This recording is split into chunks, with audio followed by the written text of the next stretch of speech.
There we go. All right, ladies and gentlemen, we welcome you live to episode number 40. Yes, ladies and gentlemen, we have made it 40 episodes. I can't believe it, and I'm sure neither can you.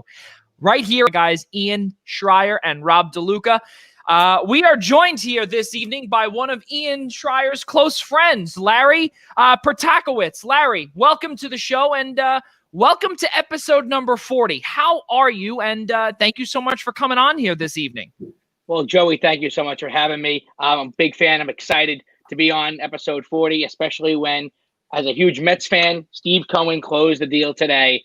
Happy times are coming to Queens. There's no doubt about it. Ian and Rob DeLuca, it's been, let's call it one hell of a week. But aside from all of the chaos and drama, how are you?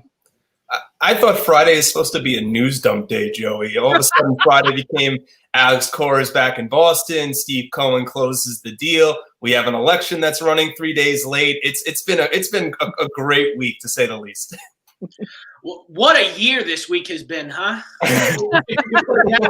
My God, if this couldn't get more, if 2020 couldn't 2020 anymore, it figured out how to. It really did, but yeah. And then you see the Red Sox in the midst of the election drama just try to sweep that under the rug. Like, yeah, we're just going to hire our former cheater. It'll be fine. I think no one would notice. But no, great day for the Mets. Mets fans must be ecstatic. And a lot of changes were made almost immediately. So buckle up, Queens, because it could be a fun ride for you. Ladies and gentlemen, as we did say just a few short seconds ago, episode number 40, we come to you live on the I-95 Sports Network on Zingo, channel 198. We cannot thank those viewers abroad and stateside that have tuned in on this Friday evening. It is a gorgeous day here on the East Coast, so if you are in your cars listening to us or sitting outside and soaking in whatever temperature, warm temperature is left here in the New York area, we really do appreciate you coming aboard. So also in the beginning, you did hear our introduction song, Dirty Little Hipster by Black Cats NYC. Our good friend, Andrew Giordano, he is the lead musician. He is the lead singer and the one on guitar for it. The name of the song, Dirty Little Hipster, is currently available on Apple Music, Deezer, YouTube, SoundCloud, Amazon Music, Google Play, Pandora, and Spotify. Please listen there now and get a copy of Dirty Little Hipster, because it's a pretty good song. So really, really good stuff there in the beginning, and can't thank Andrew Giordano enough for that. Continuing on. So, guys, as you said in the open, the New York Mets, Steve Cohen, he tweeted out and he said the deal is done, the deal is closed. This is really good stuff for New York Mets fans, and I want to actually look to the Mets fans here, Ian Schraier and Larry Pertakowitz here. Now, you guys as Mets fans, the hurting is over, the drama is over. What do you guys anticipate now happening with, I don't know, the next few days, the next few weeks? We already saw what happened in the first couple of hours. I think for the Mets, I did not expect. I knew Steve Cohen. There was a lot of rumors that he was going to come in and clean house. He didn't wait very long after the closing. He got rid of a former Wilpon guy, former GM of the Mets, Omar Minaya, amongst a few others, a couple of assistant GMs, Allard Baird, Adam Guttridge. He needed to make it his team. I get it. You know, when a team comes under new ownership, you really want to make the team yours. Look what happened with the New York Islanders when they came under new ownership. They gutted out the GM. Gar Snow wasn't there anymore. But Brody certainly left a record for himself with regards to, you know, his short 2-year career with the Mets. Certainly the move that made him the most famous was sending Kalenic to the Mariners for Robbie Cano and Eddie Diaz, and the list kind of goes on from there. I'm really not going to, you know, repeat too much, but I thought, I mean, let's take it back 2 years ago to when Brody was named the general manager of the Mets. It was the first time that we had ever seen in a front office in baseball, we had actually seen a sports agent, somebody with experience of working on negotiating contracts and working in an agency, come to serve as a general manager of a Major League Baseball franchise. I thought, and I'm sure Larry can attest to this as well, that we thought that this was going to be something different, something fresh, something we haven't seen before. I did not expect in the 2 years that he was going to completely gut the entire franchise of its farm system. And now we're going to get into Lindor in a second. There's talks of the Mets having the pieces to complete a Lindor trade, but there's been so much that's happened with this franchise over the last 2 years that they're now going to have to rebuild their farm system because of Brody. But for what Steve Cohen's done in the last week, the fact that he's gotten onto Twitter, he's interacting with the fan base, he's asking the fans, what would you want to see? Talks of old timers days. Fans were begging last year was the 20-year anniversary of the 2000 season. Let's bring back the black jerseys. Like he's doing so much to do right by the fans. As we've said, he's a Long Island guy. He's from Great Neck. He was born and raised a Mets fan, and it's great to see him already try to connect with the community. Right. And that's an important thing that you mentioned, Ian, is that how he's catered to the fan base because he is the fan base. And I think that's so important that you see in his heart that he actually does care about the Mets and wants to see them succeed. I think he's a guy we know he has deep pockets. But I think he's also seems to be a guy who is smart with that money. I think it was important to get a fresh start to really get rid of most of the front office. You can tell he must have been a Sandy Alderson fan. Alderson's going to remain on. He's John Rico is going to remain on, who is a favorite of Sandy Alderson. There's even talks that J.P. Ricciardi may return. In fact, Ian, if you remember, we actually met with J.P. Ricciardi back in 2018 at a lunch event that the Met ticket holders had, and he spoke, and we actually got to speak to him for a few minutes, just in a little group, about 4 or 5 of us. And just meeting him at that point, it seemed like this guy does have a knack for finding talent. And we'll see what they can do when they bring a new front office back together. Larry, I think you brought up the perfect point, and I want to get to Rob DeLuca in a second. I think you brought up the perfect point in terms of the interacting with the fans, because really now we'll bring up to Ian's point where he brought up about the New York Islanders. And you look at what the Islanders have done ever since John Ledecky and Scott Malkin have acquired the hockey franchise out here on Long Island.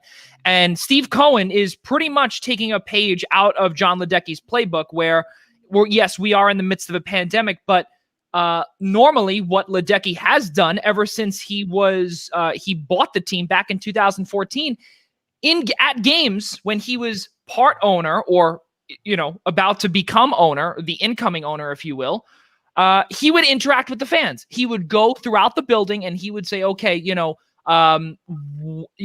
to meet you guys. What can I do for you? When I officially, purchase this team, or once the team is in my hands. And that's what Steve Cohen is doing, where not only on Twitter, he doesn't have many followers yet. He doesn't have a blue check mark yet. And I think right now, because really the first time I saw it, I thought it was like a burner account. Truthfully, I really did. I didn't think that was. Yeah. And the coolest thing is that he is now talking to the fans via Twitter, via social media, because we are in the midst of a pandemic and you can't get out there. You can't get out to to any season ticket holder event and say, hey guys, what do you want? What could we do for you? How can I be a successful owner? Rob DeLuca, your thoughts as a Yankees fan, now looking in and seeing the New York Mets now becoming a humongous problem for the Yankees in terms of free agency.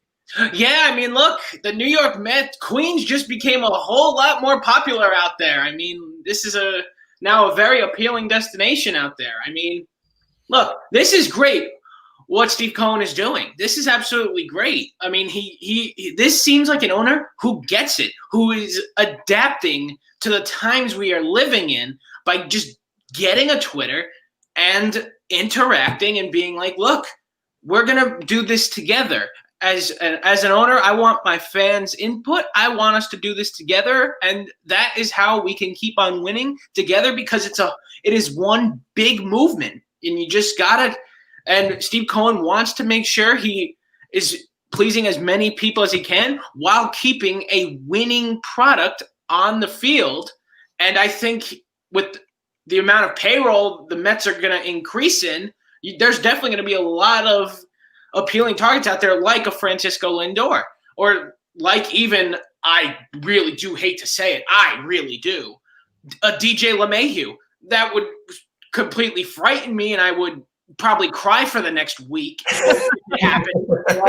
It's just a possibility like that. You never know what the Mets are capable of now, because they finally have money to spend. Yeah, and you said that perfectly. Where the free agent market is going to start heating up. We do not know when.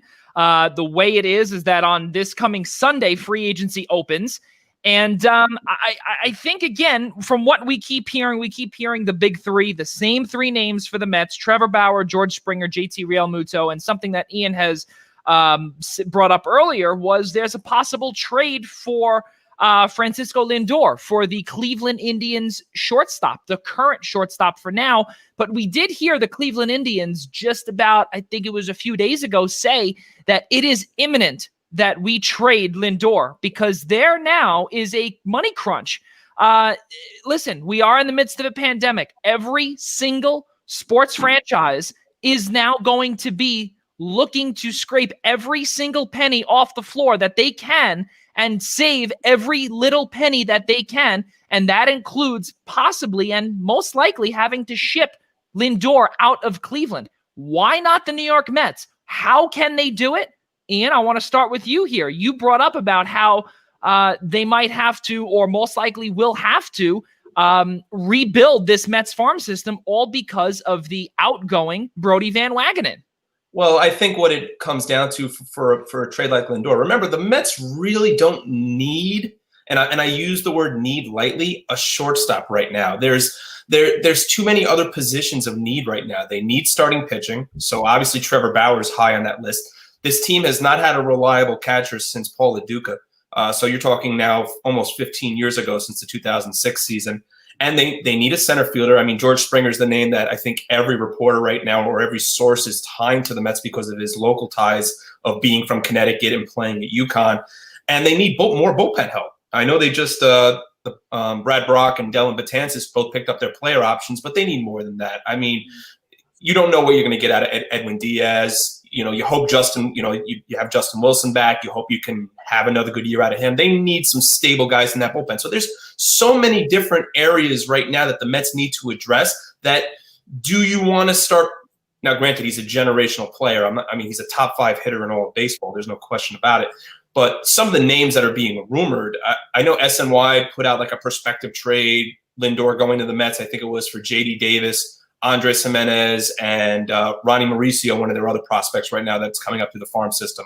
Ahmed Rosario's name has popped up. I would love to trade Ahmed Rosario for Francisco Lindor.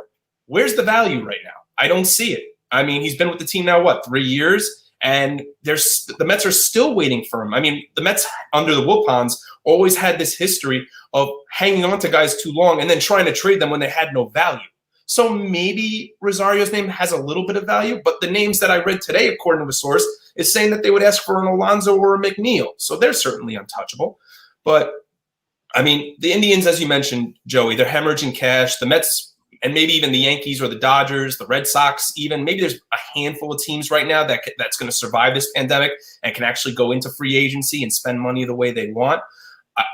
It seems like Lindor and the Mets would be a perfect match. I just don't know right now, after Brodie gutted that system, if the pieces that they're asking for right now would even make a trade at this point, at least with the Mets. And to follow up on that, because you think to yourself as a Mets fan, Larry, is Andre Jimenez, Ahmed Rosario, are those guys the answers at shortstop? And I would say probably not. And how do you say to yourself as Steve Cohen that, how do you try and tell these fans and say, listen, we could sign these guys. We have the money to do it. He's the richest owner in all of Major League Baseball. But do we see a certain type of trade like how the Red Sox and the Dodgers made Mookie Betts? Could we see something like that here with the Indians and the Mets? I definitely think it's possible, because what makes Cohen different than the other owners is he didn't own a franchise in 2020 where all these other franchises lost money. They played in empty stadiums. They played for just 60 games.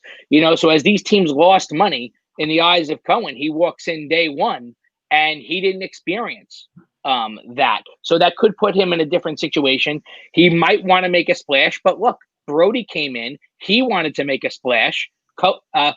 Kalanick's gone, And, we get Robinson Cano and Edwin Diaz, and a very disappointing 2019 for both of them. Ian mentioned trading Ahmed Rosario, trading Jimenez. Would they also have to trade a guy like Allen, who was their top draft picks, and that's also for just 1 year of this player. It's not like it's not like other teams years back. You'd make a trade, you'd have this 48-hour window where you could sign an extension. If you were going to get something like that, then I'd say, hey, okay, now we're guaranteed to get this player. But is Lindor special? He is, because he might have had a .8 WAR last year, which was putrid. But I know it's a 60-game season. Since 2015, he is number 6 in WAR, and the 5 players above him are Mike Trout, Mookie Betts, Arenado, Goldschmidt, and Machado. I'd love to be in that company. Yeah, it's again, it really, really is. But again, as the both of you said, it's so difficult when you don't have a farm system. Do you now take that chance and pull off Mookie Betts 2.0 and make it a Francisco Lindor type thing where you would be making him your franchise player, essentially, if you trade away a little bit in order to get a lot, just because the Indians are so cash-strapped? Are they so desperate? Rob DeLuca, do you see, let's say, for instance, with this Mets team needing all the help that they could get, could they go the route of maybe a Didi Gregorius or potentially a James Paxton or a potentially, who knows, if the designated hitter stays around, could we see a different type of approach from new president in Sandy Alderson? You could. I mean, look, there's going to be it's what I was saying earlier. It's the new luxury for the Mets of actually having money to spend for the first time in a long time. So they can finally evaluate all of their options and not just look for the one that they have to make because they can't afford others, but rather they can see if this move is the best one and not have to worry about money. And then they can look at another one and then another one. It just is the beauty of changing owners, and changing owners in a very good way, I might say. And, I just think that the Mets are definitely in a great, great spot. They are definitely going to be a very hungry team once we start the 2021 season in March. Francisco Lindor, in 4 Major League Baseball seasons, he's been an all-star all 4 times, 2 Gold Gloves, 2 Silver Slugger awards. He's averaged 30 home runs, 20 steals per year. He turns 27 this month as well.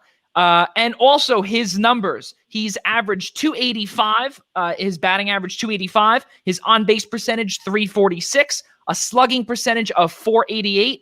And that also included, all of those numbers included a sort of down year for him this year. So what better way to go into a contract year with potentially a brand new New York Mets team where, again, the richest owner in all of baseball, and he could say, listen, you never know what Steve Cohen has in his head. Here's a blank check. Sign it yourself. We'll see what happens. That would be pretty good. As you guys had said earlier, the Mets fired their most of the entire front office just a few hours after that tweet was sent by new owner Steve Cohen. Brody Van Wagenen is leaving the team. So they say leaving. I think, honestly, and you know what, Ian and Larry, I want to get to you guys in a second on this. Omar Minaya, special assistant to the general manager. That is tenure or segment number 2 where we've seen Omar Minaya with this franchise. Well, 2 strikes, you're gone, I guess, for him. Allard Baird, vice president, assistant general manager, gone. Adam Guttridge, assistant general manager, systematic development, gone. Jared Banner, executive director of player development, gone. This is a process that you would figure, especially during a pandemic, that would have taken, I don't know, maybe a year or 2. Guys, to conclude this segment, Ian and Larry, I want to get both of your thoughts.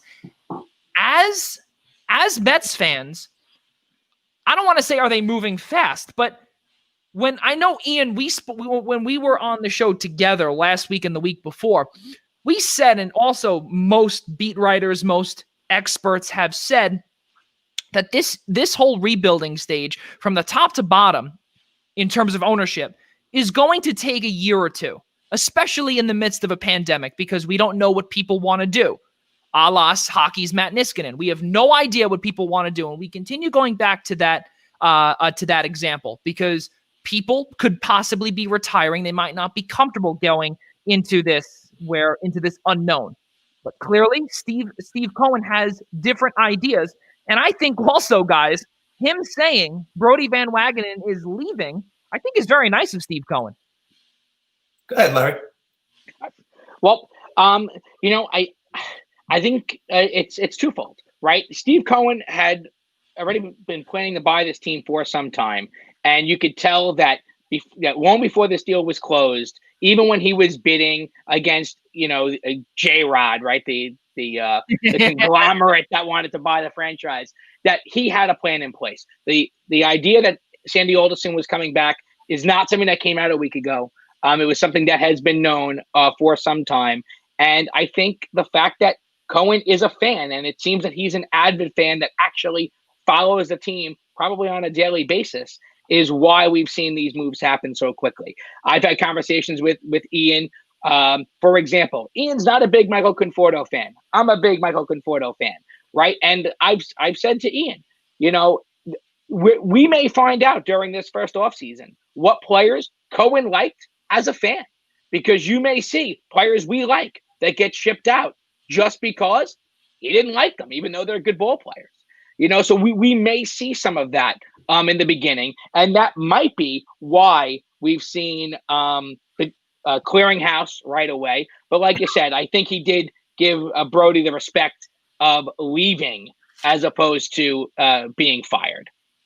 It's basically the best way to put it in an analogy is they want to fire you, but they give you the opportunity to write your resignation letter and say, that way, when you want to get another job, it doesn't look as bad that you resigned instead of you were terminated. But right.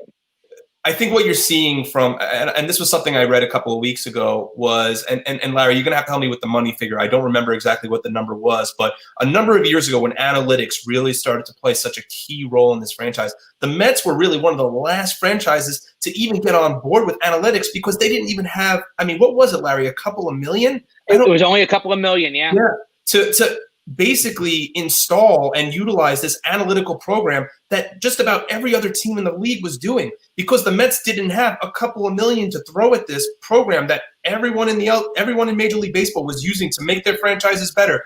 They didn't have a couple of million to throw at this to reinvest in their franchise. I said last week, look at the money, when we spoke about how Cohen was approved by the MLB ownership group. Look how they approached the Yoenis Cespedes and the David Wright injuries and the insurance. They didn't reinvest it into the team. The Wilpons made back, I think it's somewhere in the range of 90% of the amount of money that they invested into those contracts. So to have a guy like Cohen, richest owner in baseball, worth net of 14.5, and as we say on this show, billion with a buh, it's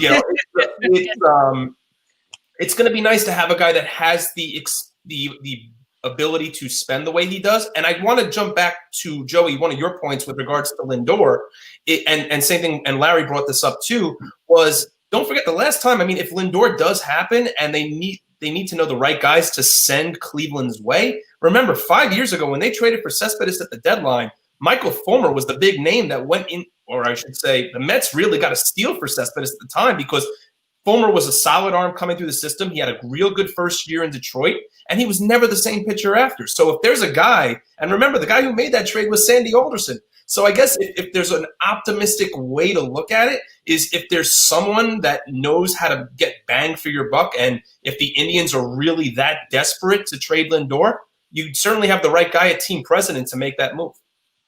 And not only that, too, one last point, fellas. In the I guess after Sandy Alderson left or got fired or whatever it was by the Wilpons, where did he go after? He was a special. He didn't get fired. Or he left. Sorry, he left because he had cancer. Right. Right. Yes. He went to Oakland as a special assistant to their general manager. And who is their general manager?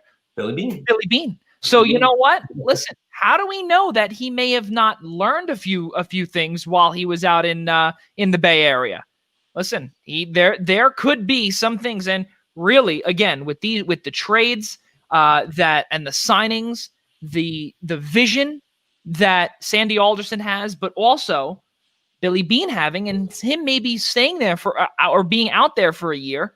Who knows? That could be something else that played into the rehiring of Sandy Alderson. So really, two different. And I hate to interject there, Joey. I'm sorry for 1 second. Is that it's two different types of franchises run by two different type of ownership groups. Like if you compare, like maybe if you want to compare the Wilpon run Mets to the way that the Oakland Athletics are run, yeah, there's a very strong similarity there because the Oakland A's don't spend money on free agents. Mm-hmm. Like Josh Donaldson was a free agent of theirs. They let it, he walked, and then went to Toronto, had the great years he had in Toronto, and ended up getting the big contract that he did with Atlanta.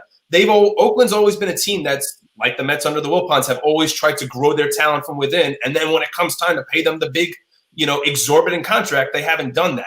Now, remember, Sandy Alderson, you said that he's learned a little bit under Billy Beane. Sandy Alderson came to the Mets from Oakland.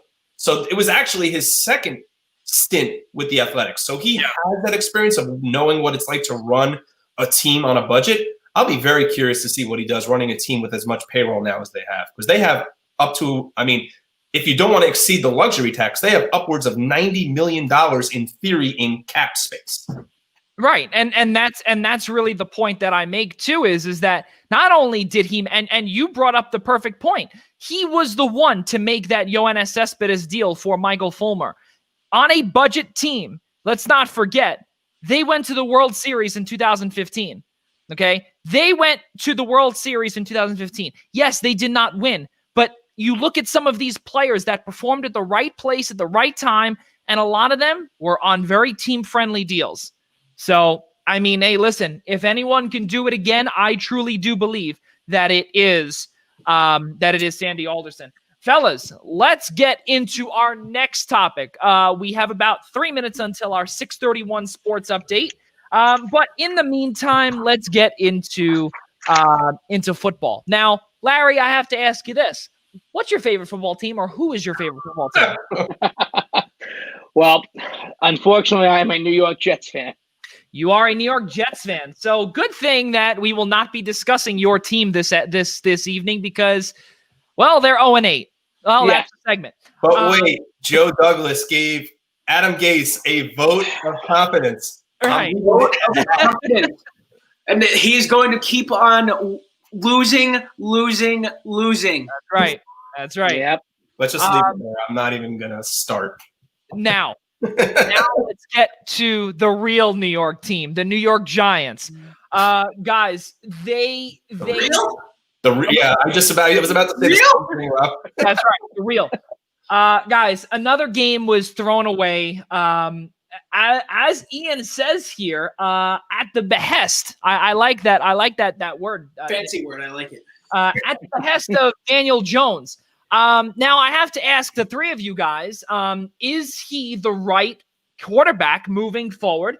And a good statistic here to bring up here is that Daniel Jones has 36 giveaways since being drafted in 2019. That is the most in the NFL in that span. Hey, listen, fellas, he learned from the best in Eli Manning in terms of interceptions and giveaways. Let's start with the two Giants fans. Ian Schraier first, Rob DeLuca, and then Larry after. Ian, do you want to punch me in the face right now? I don't think your football team is that much better than ours, number one, okay? Just because the Eagles might have a little more offensive oomph because Boston Scott can run a wheel route. Let me leave it alone. So let's talk about Monday night's game. With the exception of Daniel Jones, the Giants offense had their best performance of the season, bar none. Okay. We've said week in and week out on this show how the defense doesn't get enough credit, and you just feel bad for Patrick Graham's defense because he's done as much as he's possibly could. And this defense is not a defense of a team that would be 1-7 right now. Okay, this team could easily be 6-2 right now. Think about the games that the Giants Daniel Jones has single-handedly given away, okay? The Chicago game, Giants had a chance to win the ball game at the end. The Rams game, they're down 8 in the fourth quarter, driving with less than 2 minutes left. Daniel Jones doesn't go through his progressions, throws a game-ending pick. Tampa Bay, do I need to say more? The Eagle game, Evan Ingram not catching the football, okay? The only game that you could really put on the defense as an indictment on the defense was the Dallas game, because even after Dak went down with that horrific injury, the Giants still couldn't find a way to stop Andy Dalton, while the other 29 teams in the league know how to do that, okay? What happens with Daniel Jones is it seems like he continues to take one step forward and then 2 steps back. Like, let's talk about, like, the last touchdown of the game. He throws a perfect dime, and I'm not even using the pun here for Danny Dimes, because he hasn't even earned that distinction yet, okay? That he throws a perfect ball right into the hands of Golden Tate.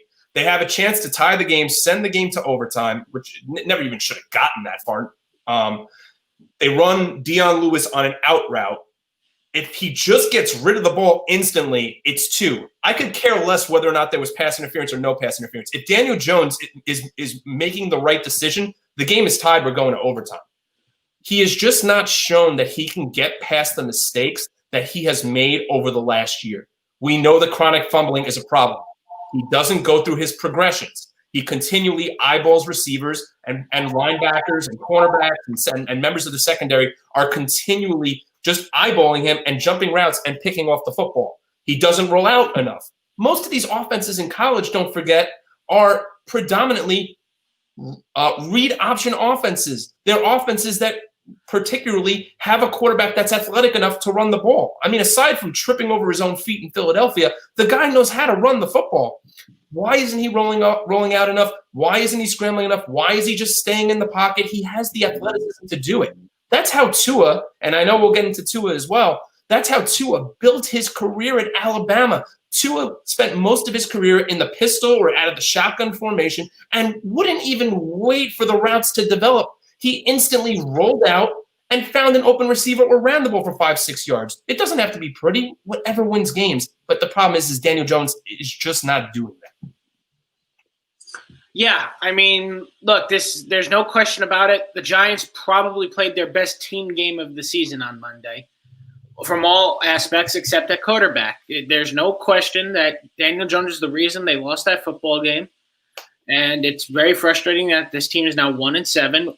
And in reality, they could be something more like 3-4, 4-3. They could be flirting around 500, essentially. And they're not because of stupid rookie mistakes from no longer rookie Daniel Jones.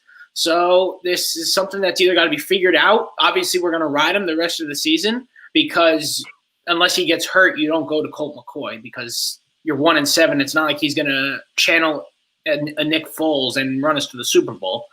But he's not – look, I don't think he's the answer right now. I don't think there's a whole lot of hope here. I think that, yes, if he throws that ball immediately, Dion Lewis does catch it. We do get 2 points, and we see what happens in overtime. But he hesitates, almost like he saw that a call was coming because he obviously saw the pressure coming. It was clearly there early. But you can't rely on calls in this league, especially from NFL officials of all people. That will never get you anywhere in this league unless you're Aaron Rodgers. So you just gotta buckle up and get to work here. Because, yeah, look, the turnover thing still isn't fixed. And, yes, I have to agree with Ian. There are only a couple games where you can't pin it on Jones. Like Chicago game, messed it up. St. Louis or Los Angeles game, messed it up. Which game was it where the 19-play drive and ends in an awful throw for an interception? Was that opening week against Pittsburgh? 19-play drive, chance to tie the game. Beautiful drive, some of the best football I've seen from him. Makes another rookie mistake and throws a horrible interception. Giants never recover. So, unfortunately, I can't. Right now, I don't see a future with them. But once again, that'll all depend on if Dave Gettleman is here at the next draft. Because I don't see us moving on from Jones if he's still here. There's just no chance of it. You know, I would have to agree with that. If Gettleman is still here, I think Daniel Jones is still his guy, and he has to let him develop. If it's a new GM, there's no allegiance to Daniel Jones, and you move on. But this is a Giant team that in their last 5 games, they have 1 possession games, and they're 1-4 in those games. And the defense has played so well for the Giants. This is a 1-7 team with a defense that does not deserve to be 1-7. Daniel Jones, you know, the quarterback rating has been the same from 2019 to where we are today in 2020. But the difference is the touchdown to interception ratio. And it's not just the fumbles and things like that. You know, last year was 24 touchdowns to 12 picks. At this point, it's 7 touchdowns to 9 interceptions. And, you know, you can try to give Daniel Jones some credit and say, hey, you know what? There was a time when you didn't have Golden Tate to start the season. Then all of a sudden you didn't have Shepard. Now you finally have all of your wide receivers. All right, I understand you don't have Saquon, but he still has not been able to get it together. And, you know, like Rob said, okay, you're already 1-7, so you're going to ride him out for the season. But this is a division, and I know, Joey, you're an Eagles fan, but if things went the right way for Daniel Jones, the Giants could be in first place right now in the NFC East. I don't think it's a could. I think it's a would be. There's no doubt about it, because their defense is a very underrated 20th.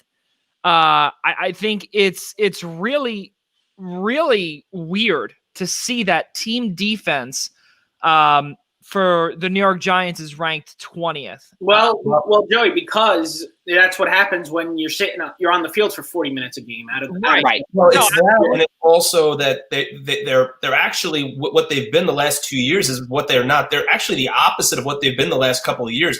In recent years, they've been great against the run. They can't stop the pass. It's been the total opposite. I think they're like 20-something in the league in rush defense, but they're a top 5 pass defense in the league. It's the total opposite of what we've seen from the Giants the past few years. They really made Tom Brady look like the old man he is on Monday, but it's obviously not enough when you don't have the quarterback yourself. And it's big.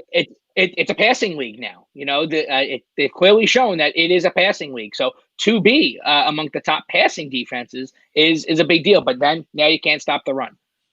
It's really, really difficult because, you know, the New York Football Giants got their one and only win this year against the Washington Football Team. Each of the last 5 games for the Giants have ended in 1 possession games. In 1 possession or more. Just 1 possession. They've been 1 possession games, and the New York Giants have lost 4 and have only won 1 of those games.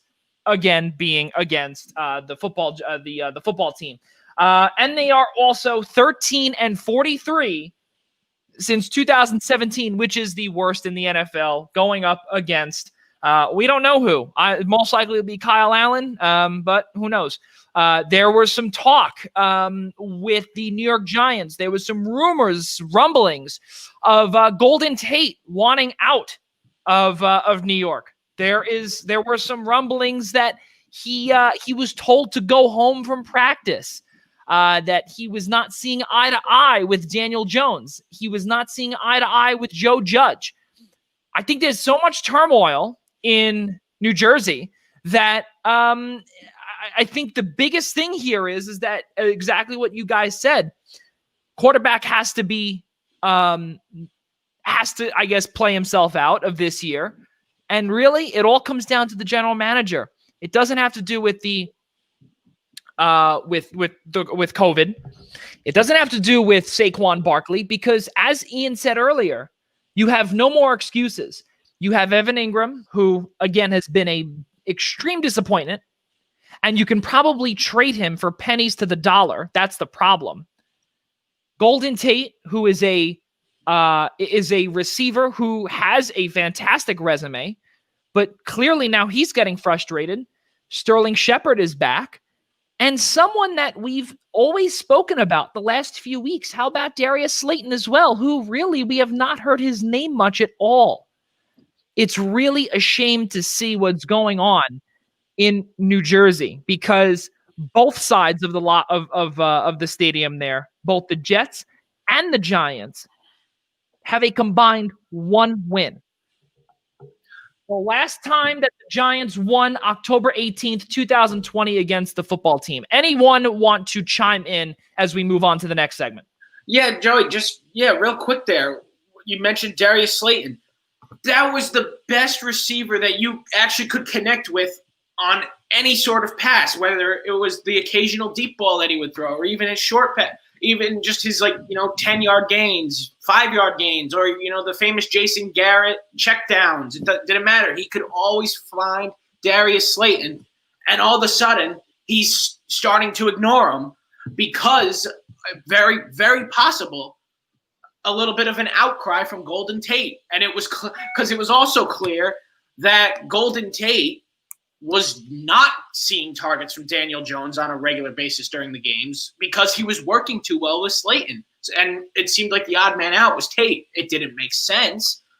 But when you work good with some, you got to keep going with it. And the fact that he's just let Darius Slayton be pushed to the side as a number 4 guy, which he clearly is not on this roster, it's mind-boggling sometimes.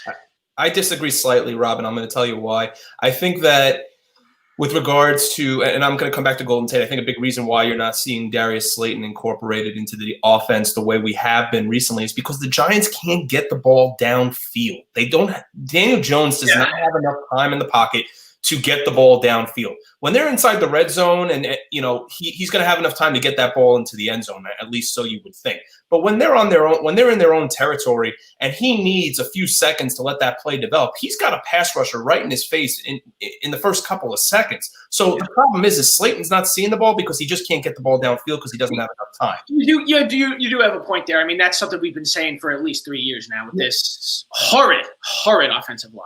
Second piece of it, Golden Tate, it's because his wife is like, oh, he's open.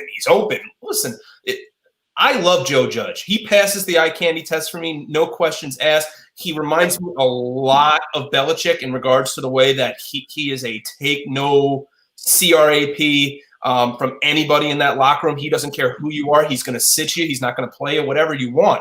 Remember, Andrew Thomas, their their first-round draft pick, I forgot which game it was. He was late to practice, sat the entire first quarter.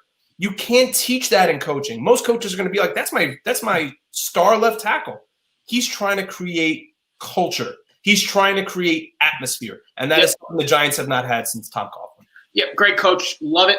I think he's look, if we fire Gettleman, I pray to God, even though I want the best option, I really do want someone that'll work with Joe Judge. I think he is absolutely the right answer for this team, for the situation that they're in right now. Not even a question, hands down. Everyone seems to love him too, with maybe the exception of Golden Tate. But yeah, you mentioned it. His wife's freaking out on Twitter. Like, can we please not get a Mike Hoffman situation into the Giants? The Giants. That's the last thing we need here. Ladies and gentlemen, your 631 sports update. This is the first time in nearly 30 episodes that we've done a sports update. And in our first segment of the Primetime Rundown, we did a 516 sports update and the 631 sports update. And for the Long Islanders on here, most likely know why, because 516 and 631 are the two area codes out here on Long Island. But 631, the sports update, we are 13 minutes late to the party. But something that we need to say here that is actually, I guess we can call it sports update. The NBA will be returning on December 22nd with a 72-game season. And that has been agreed upon by the NBA and the NBPA, the National Basketball Players Association. And the reason why we bring that up is because there has been some responses to that, and one of which being LeBron James. His response is that it is an emoji of a player, of a man going like this. So clearly he's not too happy about that. And according to ESPN, This is the shortest offseason, according to the Elias Sports Bureau, in American professional sports. 71 days between the end of the season from the 2019-20 season that lasted almost a year, and now with the start of 2020 and 21, it's 71 days in between. So that is your 631 sports update right here on the Eastern Observer. I'm going to add something in there on that. Don't complain. LeBron shouldn't be complaining, number one, unless he's worried about losing his title, number one. I'm going to take us across the pond here for a second. And Rob, I know, is a big Premier League fan anyway.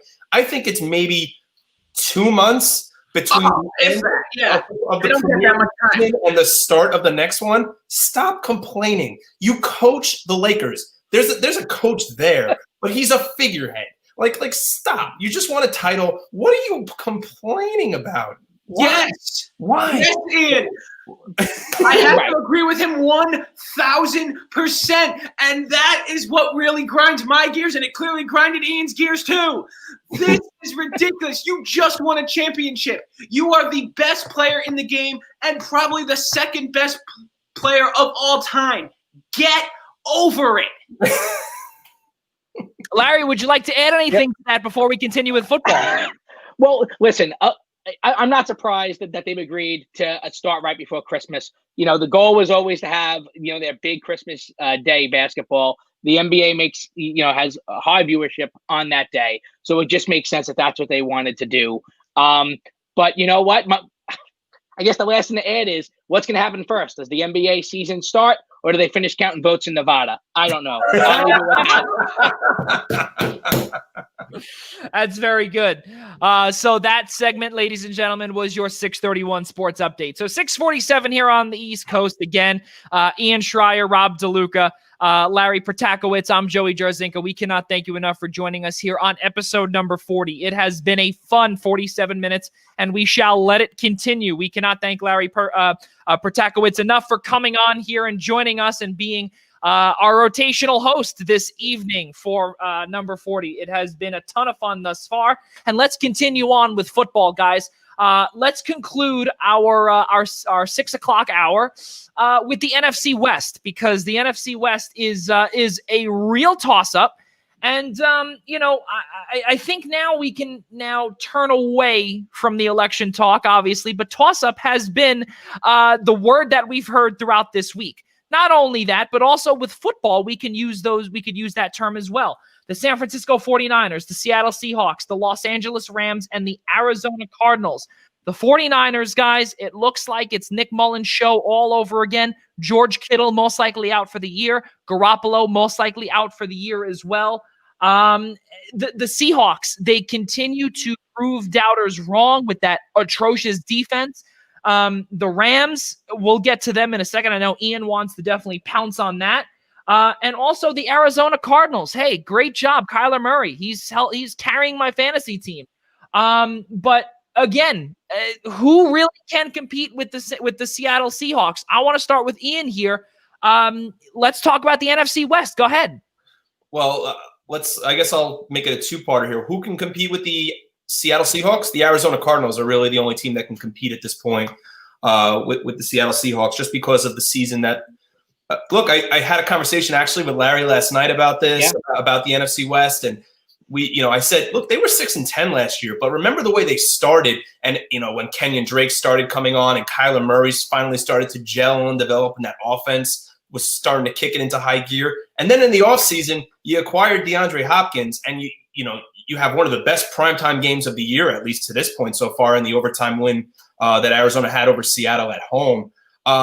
They just need to prove Arizona's got a big game coming up this weekend against Miami. I know Tua is starting, but this is a team that needs to prove that the Seattle performance wasn't a fluke. If you look at the games that they've won and the games that they've lost, the games that they won make it really appear to a little bit that they've had a little bit of a cupcake schedule. They've played the Jets. They played Washington. They played the 49ers. Granted, at that point, it was week 1. The 49ers were at full health. So that really, in theory, before their game against Seattle was probably their real highlight of the year. And they played Dallas. So they didn't really have, I guess if you want to look back in hindsight, they really haven't had, besides Seattle, that test yet. They've lost 2 games this year, both to Detroit and Carolina, 2 teams who on paper are certainly Arizona's a lot better than, or at least so we think. I want to kind of jump over to the Rams here for a second. All 4 teams right now in the NFC West are over 500. I think when the season's over, only 2 of those teams are going to be over 500. And I think that's just going to be Arizona and Seattle, and they're both going to make the playoffs. The Rams, Jared Goff, it appears that the Rams have not been able to overcome their Super Bowl hangover from 2 years ago. Since he's 14-10 in 24 starts since that Super Bowl, 35 touchdowns, 22 picks. That's second most among active starters in the National Football League. The number one guy who has the most interceptions among active starters, Baker Mayfield.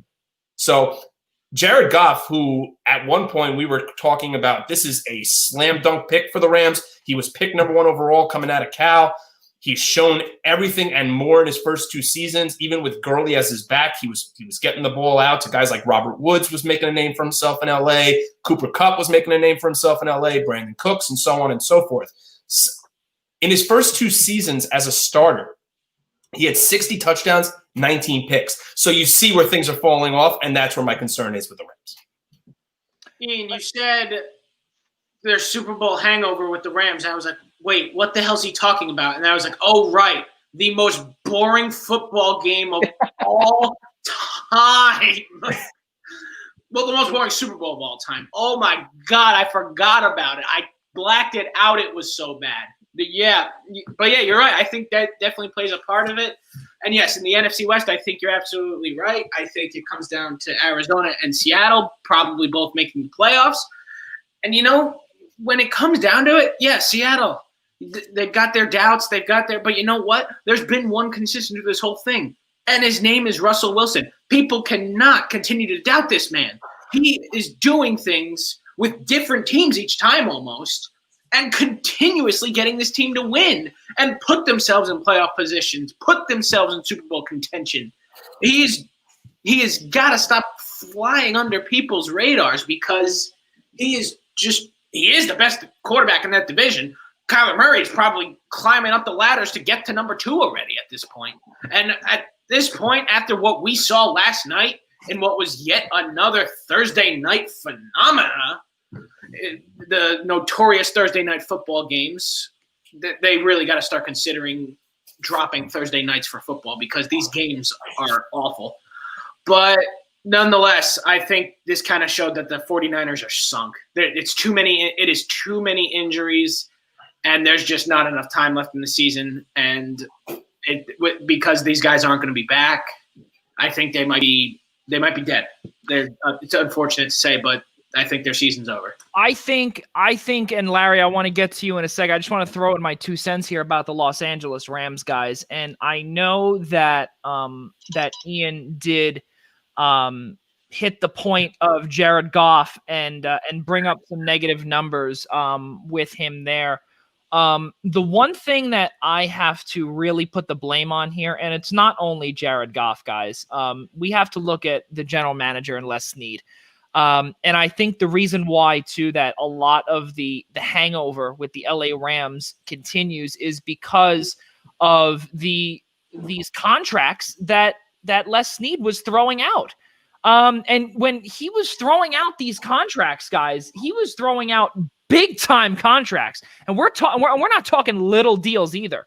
They completely destroyed their draft from about 2 years ago when they traded for Dante Fowler. They also traded, they were also a team, okay? One of, I think, 2 or 3 teams that traded 2 first-round picks for Jalen Ramsey. Okay, granted, he is one of the best, if not the best, cornerback in the entire league. Fine. But you lose a solid corner in Nickel Roby-Coleman. You lose him. You also lose a defensive coordinator and one of the best defensive coordinators, such as Wade Phillips. You also lose LaMarcus Joyner because, unfortunately, he was also on the franchise tag as well. You lose Corey Littleton as well because he's now up in Las Vegas. You're losing all these guys because you simply do not have the cap space. Football is a business. And unfortunately, we have to look back to the Super Bowl year and even the year before when the Rams had one of the best, if not the best, offensive lines. Okay. Yeah. And do we remember who was their center? And ever since then, they have not gotten consistent center play. John Sullivan Yeah, he was there. He was there in the Super Bowl year and even the year before too, when they made the move out from St. Louis to LA as well. He was there. He was supposed to be that center to really anchor down that offensive line. We have not seen consistent offensive line play. We have not seen Todd Gurley, obviously, but we do know, and it's pretty evident, that regardless of what he's doing in Atlanta, he most likely did have or does have a degenerative knee issue.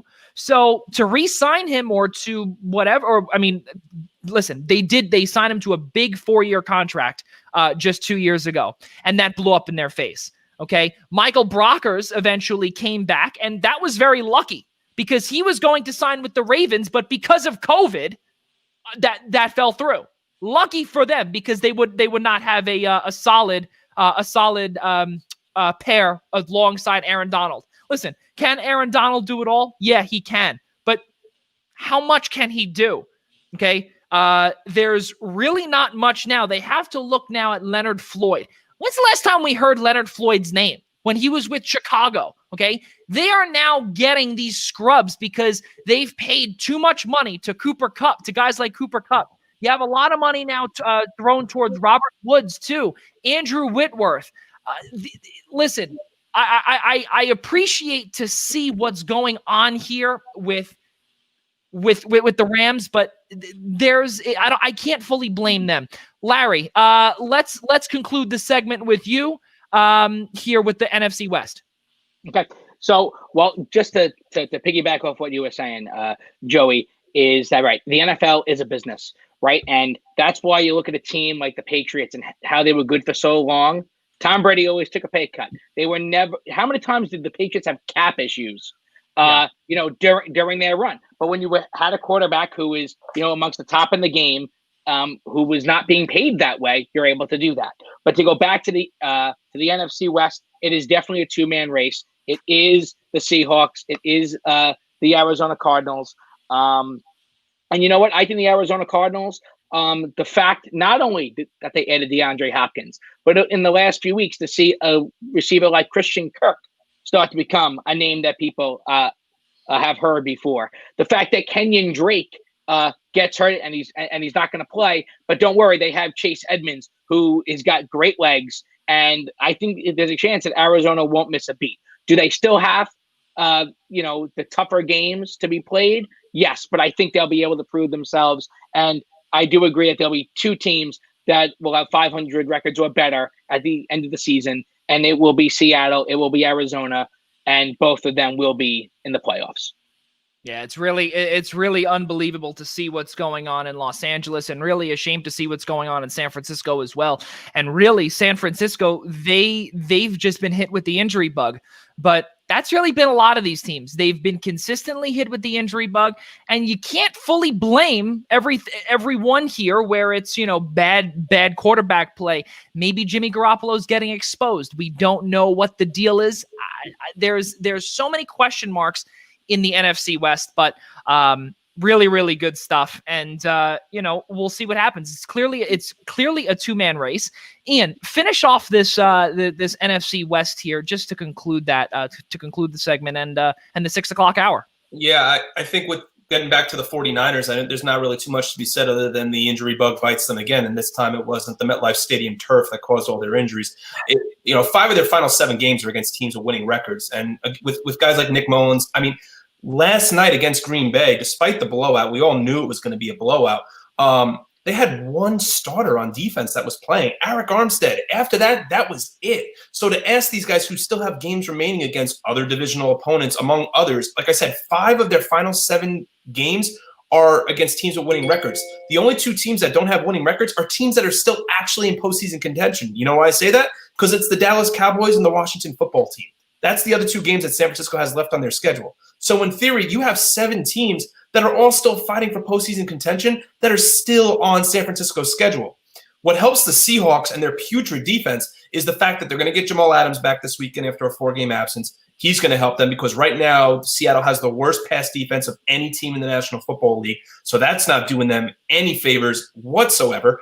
And then they just made a great move at the deadline, adding Carlos Dunlap to a team that needs more pass rush help. So Seattle has definitely gotten better defensively. They're getting guys back. I still like Seattle to win the division, but like we've said through this conversation, it's a 2-team race. Ladies and gentlemen, Larry Protakowicz. Larry, really appreciate you coming on. Thank you so much for joining us here as the rotational fourth host. We really appreciate it. We hope that you do join us once again at some point moving forward.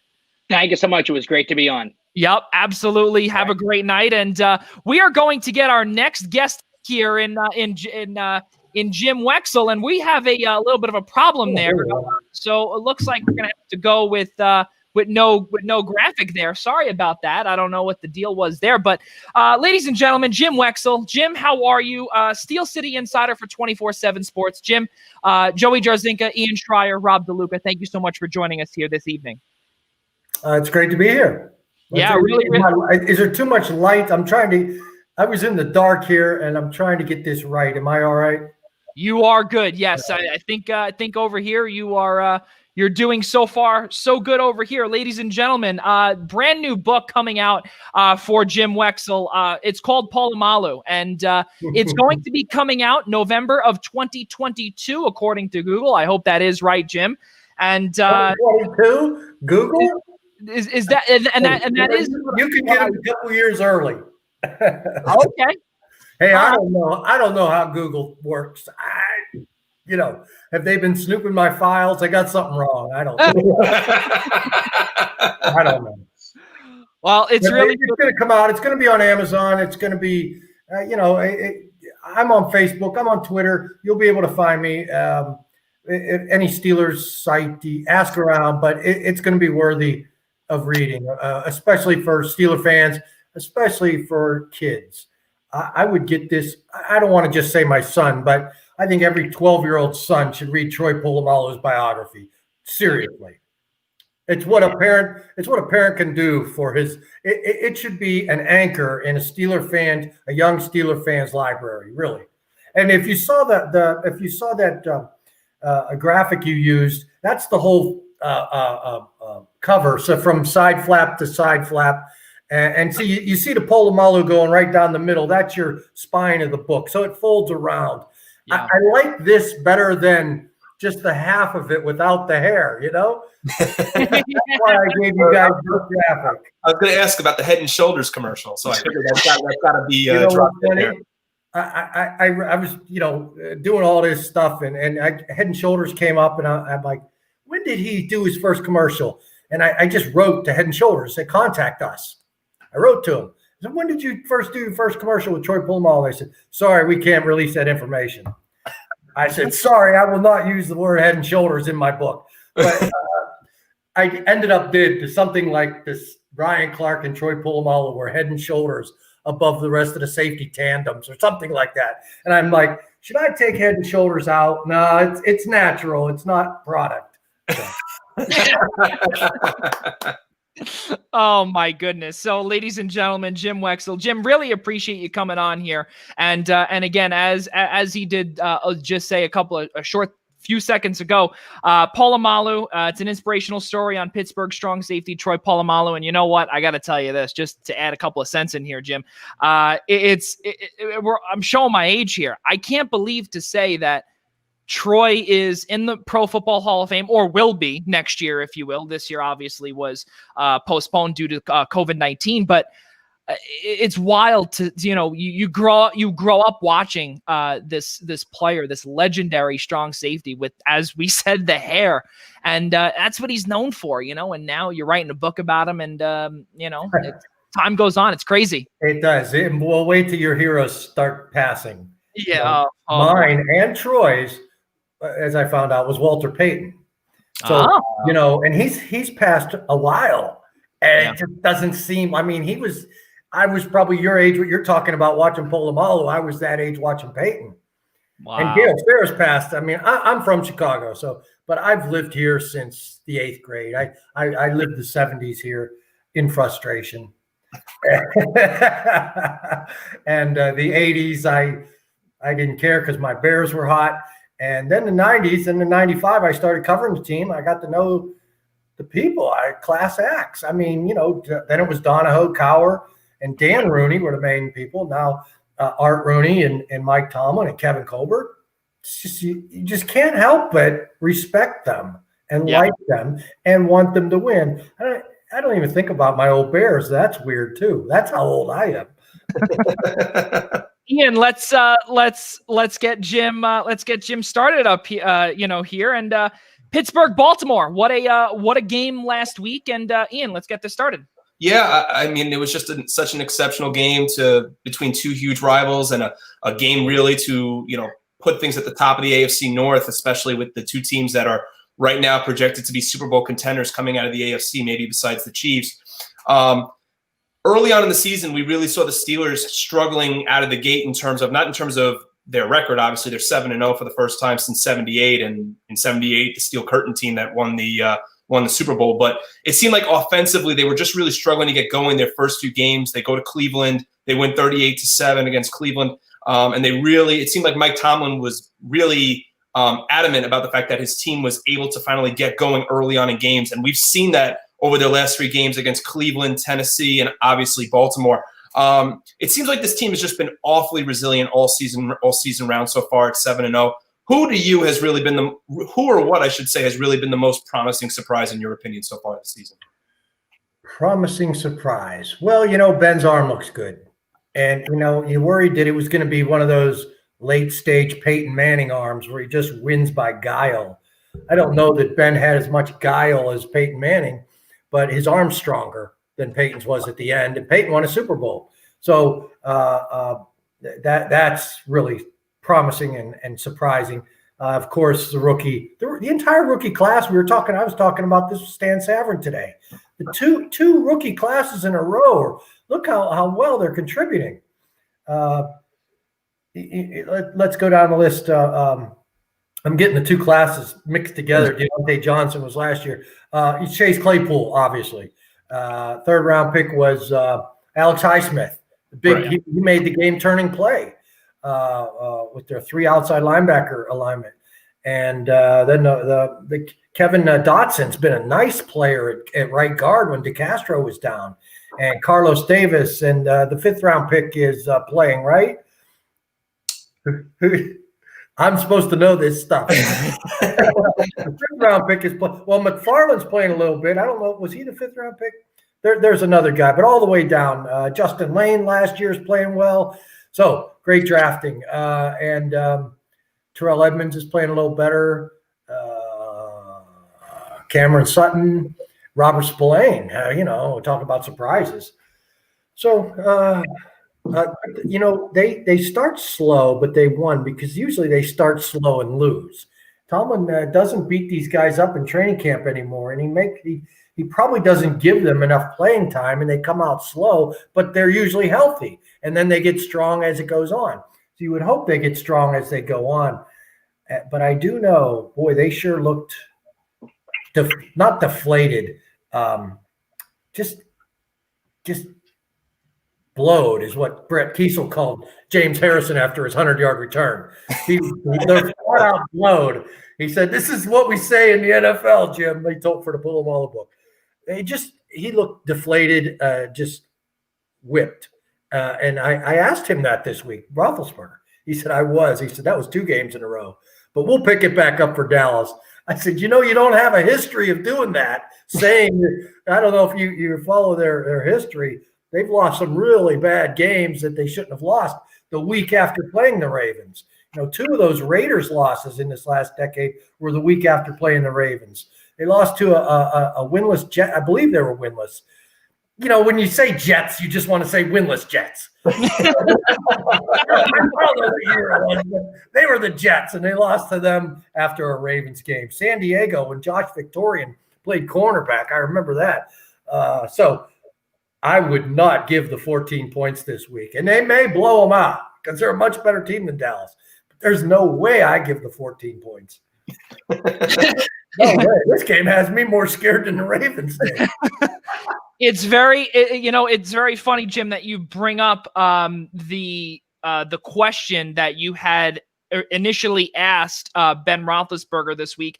And that was actually a question that I took a peek at the transcripts, and I had seen that you had asked the question about getting the enthusiasm back on Sunday? And his answer was yes, for sure.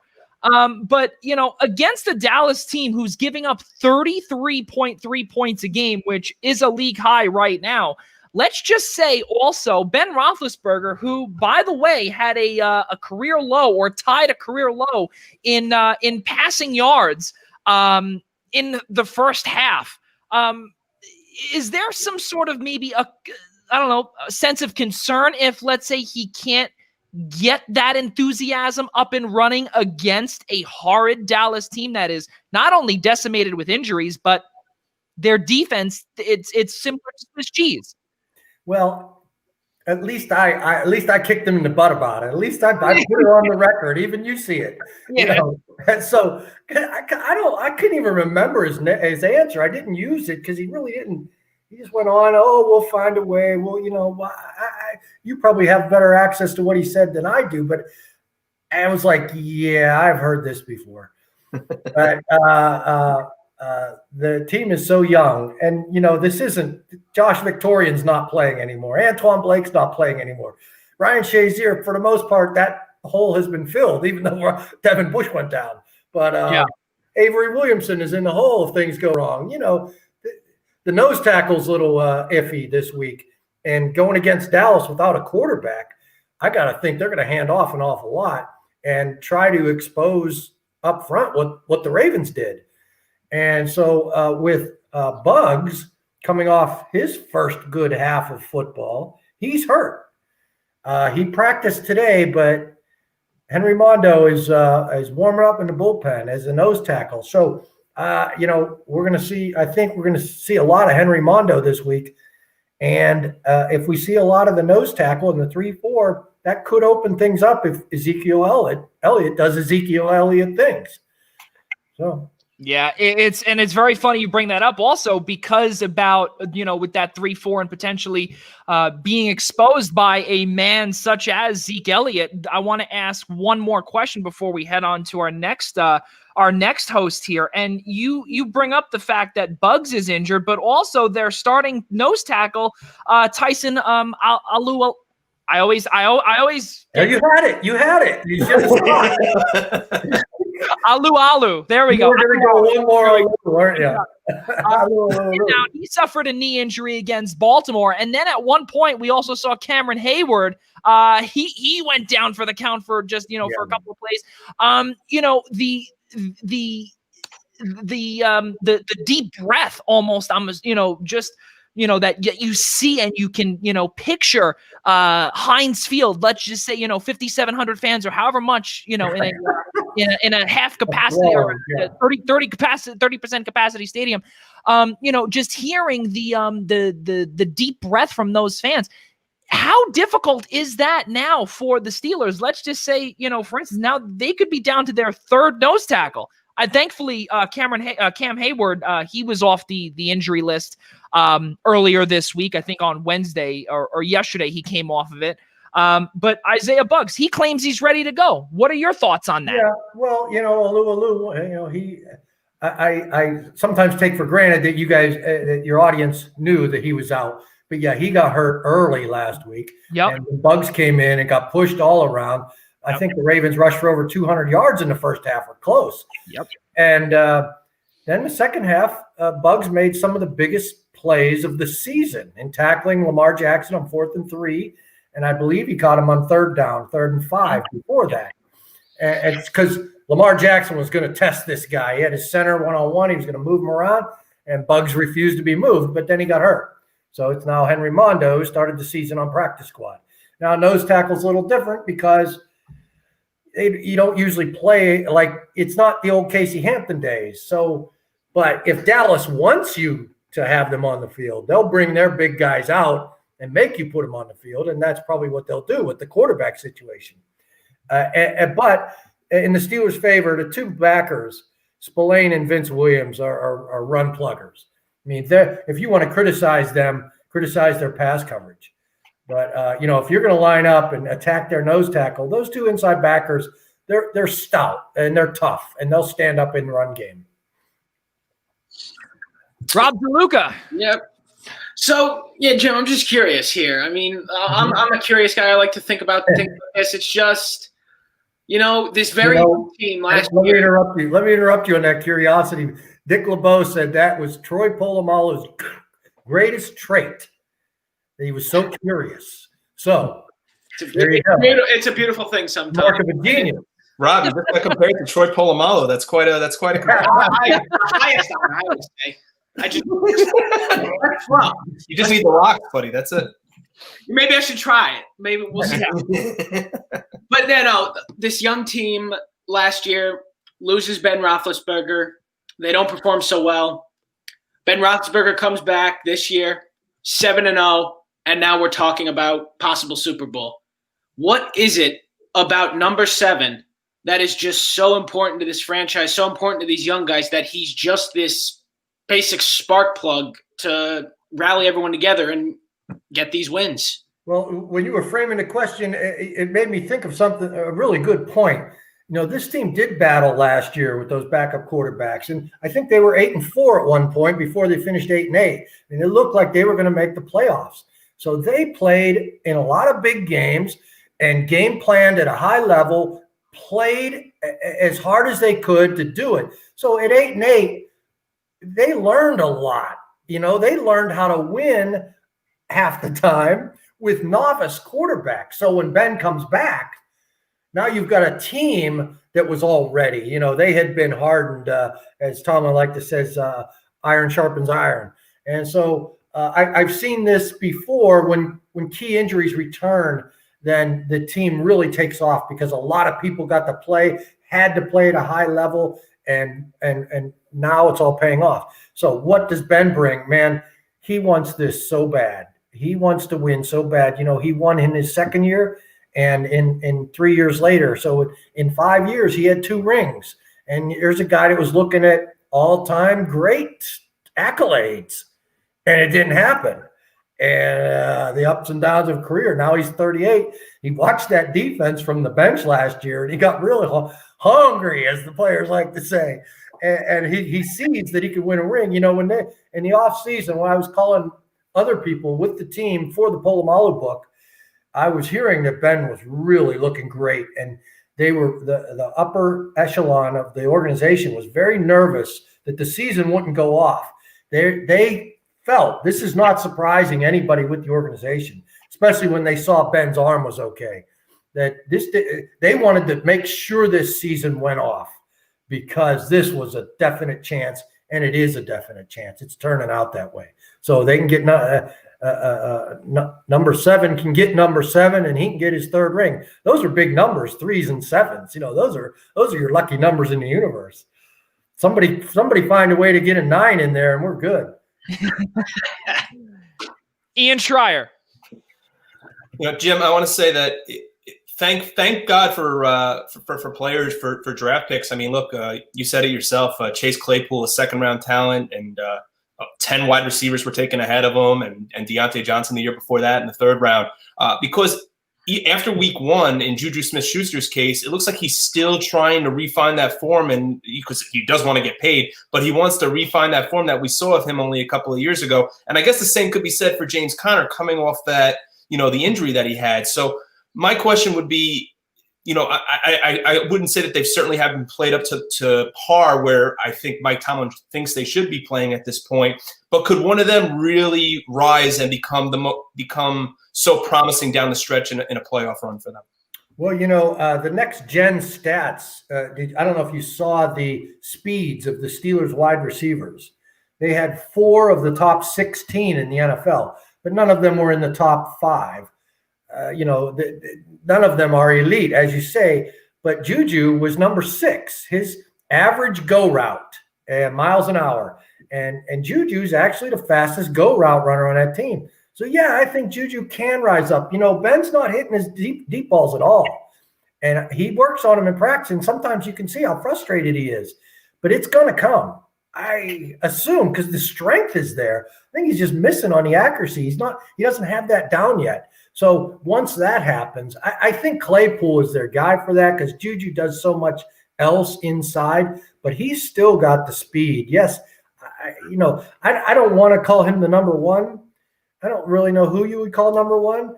Tennessee called Chase Claypool number one. They went at him with Malcolm Butler. They locked him on it for the first 3 quarters of the game. So it's pick your poison. But yet I would not underestimate or underrate Juju as a defensive coordinator, because I was surprised to see he had the fastest speed. One last question, I guess, from me is I kind of want to ask you, just from your experience with the Steelers and knowing the Steelers-Ravens rivalry, to kind of jump over to the evil empire here for a second. Lamar, I mean, the Steelers held him to his lowest completion percentage and passer rating of the season last Sunday. And it really appears that he's shouldering most of the load. I mean, as a quarterback would to a certain degree, but it really feels like the Ravens go as Lamar Jackson goes. So do you feel that, and as a Bears fan, I can't imagine you're too biased in this opinion, but are the Ravens as good as their record says it is, or is a bit smoke and mirrors? Oh yeah. Well, look, Steelers needed Isaiah Buggs to stop that, and I just had visions of Joe Flacco finding that rookie receiver. What was his name? With 18 seconds left for like 40 yards at Heinz Field. Remember that game? That wasn't the Jacoby Jones game, right? Was no, it? Or no, it was a receiver. It was a rookie at the time, and he was okay for a few years. He was a speedball. He was a big, fast guy. Well, Flacco hit him, and I was thinking the same thing. And that pass over the middle, that was so close to being completed. There's your game. So, are you going to say the Ravens aren't that good because of one play? I mean, that was a good pass.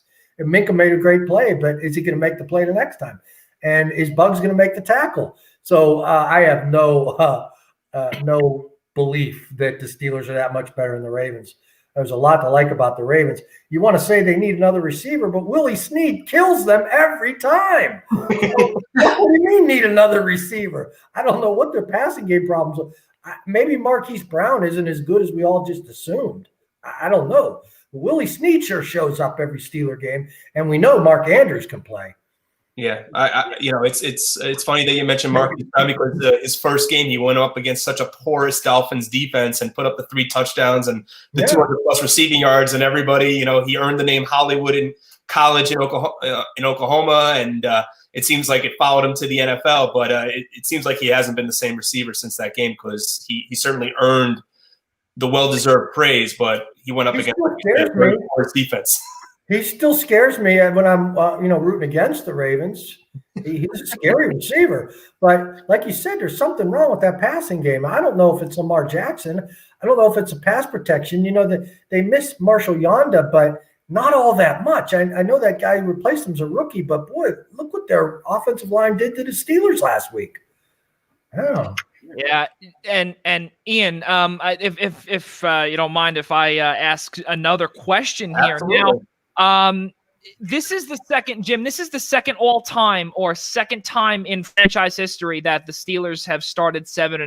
1978 and also now, 2020. Back in 1978, 26.4 points per game, a +3 turnover differential, and 24 sacks. This year, they already have 6 more sacks, and the season is not even close to over. Now, the biggest storyline this past week was Avery Williamson. Now, we saw the Instagram post where Avery Williamson was in his whole uniform with the helmet on, trying to hail a cab down in Times Square. And I think that's really amazing. Now, the question that I have for you is that how do you see Avery Williamson fitting into an already amazing defense that has these stars in the making? TJ Watt, Cam Hayward, Joe Hayden, Minka Fitzpatrick, the list goes on. Well, Devin Bush is injured and a guy named Robert Spillane is playing, and he is shocking us all. So they need depth because Ulysses Gilbert went out, and Avery Williamson was remembered by Tomlin. I'm throwing 20 storylines at you. They're all coming at me that I've been writing all week. Tomlin knew Avery Williamson from his pro day because they talked about Bud Dupree. And Tomlin said he got to know Avery because he could tell he was a football junkie, and both of them gravitated to each other. And so this is what Tomlin does on these pro days. He was at the Kentucky Pro Day. How many pro coaches you think were at the Kentucky Pro Day? I don't know, not too many. But Tomlin loves this stuff. It's not work for him. Getting on a plane, scouts, it's not the glamorous thing anymore because they're used to it. They do it, and you don't get family time. Tomlin just loves it. Pays off again with his knowledge of Avery Williamson. Do you hear that barking? Yeah. Sorry about that. Somebody's poodle got out. I don't know. So anyway, where do they play him? I don't know. They got him cheap for a song. The last pick of the 5th round traded for the first pick of the 7th round in 2022. That just see what I did there. That gave the Steelers back-to-back championships here. But so they got him for a song. I guess they're restructuring the contract. They can make it fit. They'll get a 5th round pick back as a compensatory pick too, because he's a free agent. So where does he play? Well, let's just see if Spillane can keep doing his magic. Because how do you explain to the rest of your team yanking Robert Spillane? Really, the guy just works hard. He's been here since camp. He gets it. The other thing about Avery Williamson is he played 4 years at Tennessee with Dick LeBeau and Ray Horton. Same defense. They even said there's the same language. So Williamson's getting this down. But Tomlin's going to wait. And he won't even know what he's waiting for. But these kind of questions the answers come to you. If you start to say, well, we got to put this guy in here, that's just never, you guys have all played team sports. That's just stuff, what it does to the rest of the team. It's like, huh? Yeah. So, until everybody can see that Robert Spillane can't do it, then they would make the move. But he's not showing that. He's just scoring touchdowns. Yeah. Now that we brought up earlier about Baltimore and Pittsburgh, now we know there's also one big injury that did occur on the opposite side of the football or the other sideline with Ronnie Stanley going down. And the way he fell was really, really that was a little, gross there. But he had to be put into an air cast. Now we know, and we were actually talking about this last week on our show, that the next time that Baltimore and Pittsburgh play is Thanksgiving night. And sometimes Thanksgiving night games, and even sometimes in the afternoon with, the first game being whoever with Detroit hosting whoever and always knocking them out, and the Cowboys being terrible this year. But now that night game now becomes really the game of the day, or the game of Thanksgiving. With that being said, Jim, with Ronnie Stanley out and blocking or being out and and taking a big chunk of Lamar Jackson's blind side, how big does not only Avery Williamson come in, but also just the defense in general and attacking this offensive line that not only already lost Marshall Yanda to retirement, but also just lost their left tackle, not only of the future, but of a season that it's the Steelers and the Ravens for the top for the top of the division. It's so difficult because, Cleveland's, they're not really up to par yet, but now it's these two teams going at it. And I don't know if Pittsburgh defeats them, and how big of a loss is that for Baltimore? Well, it didn't seem like too great of a loss in the game. Fluker and Brown are too big. I know they were talented in college. You guys have watched them more than I have now, so I hesitate to say they're talented, but I liked them in college. Big men that can grind on the run. So, you want to put 250 up on the ground every week, they may be able to continue that. It's always about losing players. The Steelers lost Devin Bush, and he was their Lamar Jackson stopper. He was the guy that they used to spy and with the quicks. And a good team like the Ravens and the Steelers can overcome one. But now you're like, okay, can't lose another one. You're at that point. Like if the Ravens lose another offensive lineman, and you're just feeling like throwing your hands up, but your margin of loss is gone. But I don't want to say it's going to kill your chances, because look how well they played in the second. I know things went the Steelers' way in the second half, but there's no way I discount the Ravens. I just assume the Ravens, they'll be undefeated, and it'll be the Ravens that'll knock them off. Wouldn't is that how the universe works? That's how it's going to work. And And then those Miami Dolphins can light up their cigars. And they'll be sending stuff to the Ravens, And on top of it too, Jim, it is 2020. So everything that you would think that happens or should be happening, it's going to be the opposite. Ian Schraier, your final thoughts. Yeah, just to wrap it up, Jim, this has been an incredible start for the Steelers. We had mentioned that at the start of the interview. Coming off last year with the injuries to Roethlisberger and the fact that, they were playing with Mason Rudolph. And was this, when you were looking at the season schedule, even coming into the year in the wake of the pandemic, did you even think, not in terms of the number of games that were being played, but if a whole season was played without an issue, did you see 7-0 as a realistic start for this team? Oh, I didn't see 7-0, but I should show you my betting ticket. I got the inside. I got the insider information. What do they call that? Insider trading. I got the inside information on Roethlisberger's arm in June. So I run to the tote board and I see 23.5 to 1. Wow, what's $50? I can lose $50. So it's like what? I don't know, half of 2,300. So then the news comes out. I was one of the guys that wrote a story, and the news starts trickling out that Roethlisberger's arm. So I'm like, boy, I should go see the tote board and see how much that moved down. I'm sure everybody's just betting on the Steelers at 23.5 to 1. It went up to 26 to 1. 50 more down. So, as a freelance writer, and I tell you, the last time I wrote a book, I hauled a bunch of books down to Tampa Bay and sold them at bars. There were Steeler parties going on. This was 2009, after the 2008 season. And now I've written another book, and it's in Tampa Bay, and I'm going to take the whole thing down. and I just think that this 26 to 1 is going to pay for my hotel room. So Jim, I expected good things because I watched this team last year. The defense was elite, and then I heard Roethlisberger's arm was good. But 7-0, no, not the way they start. No. Yeah. Jim, one final question from me here, and also from Rob DeLuca as well, for sure for me. But now you've covered the Pittsburgh Steelers for many years, and there is a familiar face that everyone knows that is going to be reinstated from suspension this weekend, and that is Antonio Brown. So, I thought you were going to say me. I'm like, oh, okay. Antonio Brown, yeah.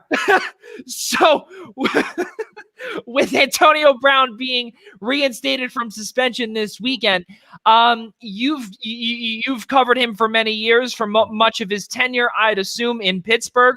Talk about the not only what you've covered him obviously for many years, but talk about the let's call it, I guess, chance number 2 or chance number 3 for Antonio. What are your thoughts on him getting reinstated and going to play down in Tampa Bay?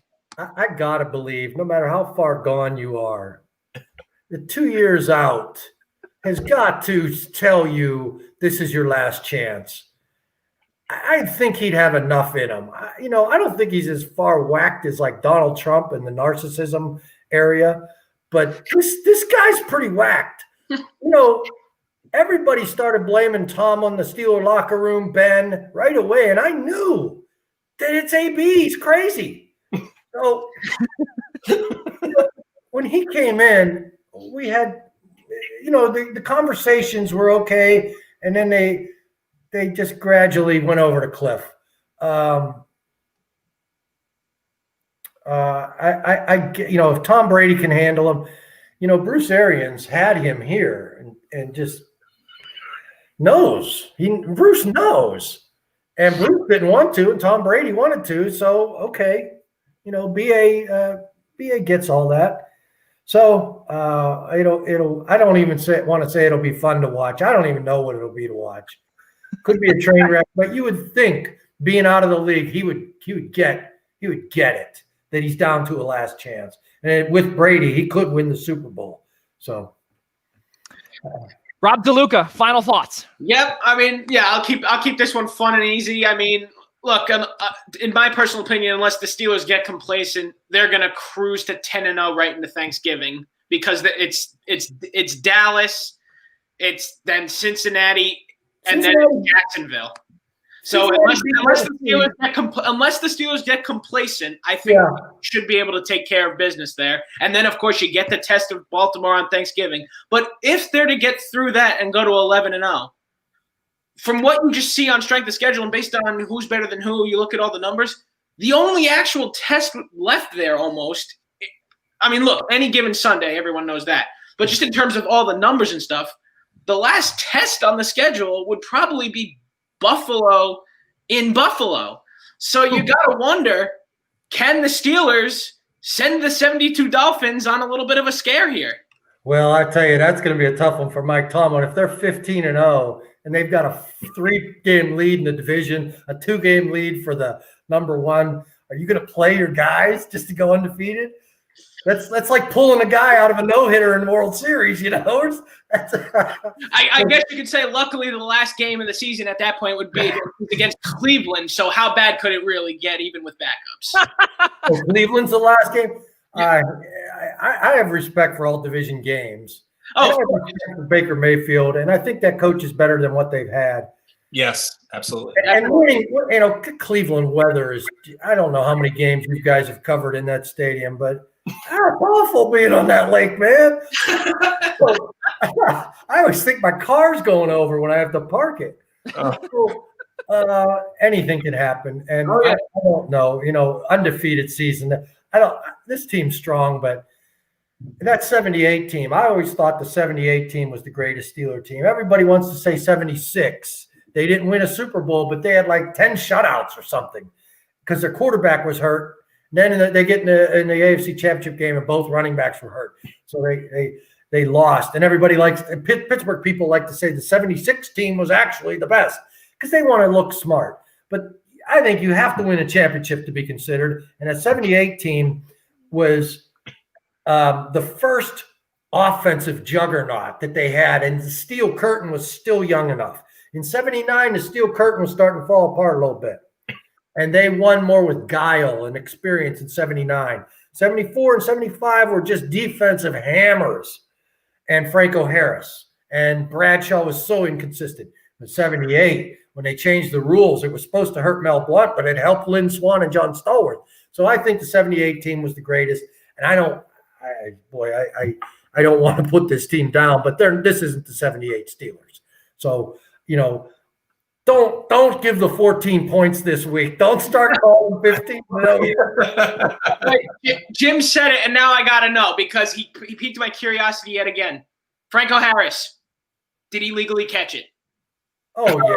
Well, I think so. I think the bigger question is, did it hit Fuqua? Because you couldn't hit another offensive player back in those days. So, but what? There you have it. Beautiful. Yeah. Oh, yeah. He caught it. Jim Wexell, thank you very much for joining us here. The Steel City Insider for 24/7 Sports. Also, again, to promote his upcoming book, Polamalu. It is the story of Troy Polamalu. That will be coming out when again, Jim? Just so we don't take Google's whatever they wrote. My shipper is shipping latest. It's supposed to be today. We're supposed to ship. And he called and he said, "Your cover. We couldn't get the cover done, so we have to change the ship date to 18th at the latest. But we'll work to get it earlier. But the key is to get it before Black Friday because that's going to be on sale. It's a Christmas gift for Steeler fans. If you have Steeler fans in your family, this is a brand new book. It's going to get all kind of great reviews. I've already got them lined up. I've paid them off. Everything's smoothly. But no, it's really going to be a fun book, and it's perfect gift for Steeler fans. Just check it out. Just Google the internet. But if you look for me at jimwexell.com or see me on Twitter, I'll have a link to my own webpage that we're giving 20% back to Polamalu's charity foundation. Instead of, Amazon will take 20%. So if we can sell it on my website and give 20% back to Polamalu, that's win-win for everybody. So that's what I'm hoping for, that people go to my page. So you can find me on Twitter, and then the link will be there by Black Friday will be the date. Hey, thank you guys all for letting me talk about this and for having a fun conversation. I think that you guys are Ravens fans, or No, Giants on the right and Eagles above you. Oh, well, we owe you a gratitude today, Eagles fan. Philly saved the democracy. Oh, boy. All right. Oh, man. Thanks, Jim Wexell, everybody. Thank you Take so care. much, Jim. And we will have, for everyone that's watching, we will have all of Jim's information on theeasternobserver.com. Jim, we really hope that you join us once again for some Steelers talk sometime in the future. Great. Thanks, guys. Great. Thanks, Jim. Have a great one. And yeah, it's really, really been a fun time for Jim with us here. And guys, a really, really great conversation with Jim with us here. And yeah, and you know what? I think now we just can't trust Google because you know what? November 15th. Could you ever, though? Huh? Could you ever? Well, listen, November 15th, 2022, it says it's expected on. It's expected on November 15th, 2022. And when the book is done, so that's just awkward. But that is, and that's very odd. So, ladies and gentlemen, we really do hope that you got to enjoy Steel City Insider for 24/7 Sports. Jim Wexell, he is one of the Steelers insiders, so really, really good conversation for him to come on here and get to discuss his work with the Steelers and the 2020 Steelers as well, who have begun the season 7-0. Ladies and gentlemen, let's continue our chat with hockey. Let's head over into the hockey world here. And I want to discuss the New York Rangers first. We'll save the best for last, which is the New Jersey Devils. Well, ladies and gentlemen, there's no Mike Emmerich talk this week, so I don't know what you're thinking of. That's true. The New York Rangers avoid arbitration with Ryan Strome. They agreed to a 2-year deal worth two-year deal worth $9 million, 4.5 average annual value. So that's pretty cool. $4 million for year number 1 and $5 million for year number 2. Also, Brendan Lemieux as well signed a 2-year deal worth about, I think it's $1.7 or $1.8 million. So he's getting paid in the 6-figure category. And yeah, I mean, I want to start this off here. And I originally thought, because news had broken that that Ryan Strome would get paid just for 1 year. And I thought that would most likely be a deal that was a tradable contract, and especially one that, you know, the Rangers already have nearly, I think it's like $15 million in dead money. Well, let's add another 2 or 3 million to the retained salary column. But I think the Rangers did a fantastic job here with Ryan Strome. You have a third line center now. And he can also even play the wing too. We don't know where Lafreniere is going to be. I anticipate him being on the third line to start. Who knows? Maybe he might be the fourth. I don't know. We'll have to work his way up. We'll see what David Quinn has in mind. But also Brendan Lemieux again, right on that fourth line. Matt Martin didn't really work out. Let's start with the Rangers fan here, Ian Schraier. Your thoughts on Strome and Lemieux? Well, I think Strome is going to start out as a second-line center at this point right now. Before signing Strome, they were just so exceptionally thin at the center position. I mean, that's why I was so surprised in the draft that aside from Lafreniere, that their second pick in the first round wasn't a center. Because it was a position just of dire need, and they went defense. And granted, they got deeper defensively, but they're just so thin at center. So locking up Strome, even albeit at 2 years, is just so important going forward, because once that 2-year deal is up, they're going to have to start paying guys like Kakko and I mean, they already paid Kreider and Panarin, but Kakko and Zibanejad and players like that. So you know, in regards to the Rangers, or I should say with Strome, I mean, you have to be happy in a shortened year how he performed last year. I mean, he had 59 points, 18 goals, 41 assists in a season that was shortened. Like I said, they're very thin at the center position. The key for the Rangers this year, to me, their X factor is their third-line center. They didn't draft one. They didn't go out in free agency and really acquire one. Not that there was much out there right now that they could really acquire because they had so much money tied up elsewhere, is who's really going to step up and be that third-line guy? Is it going to be Filipino? Is it going to be Brett Howden? Filipino, I mean, he's still so young. I think, he's 19, 20 years old, so he's still got a long way to go to develop.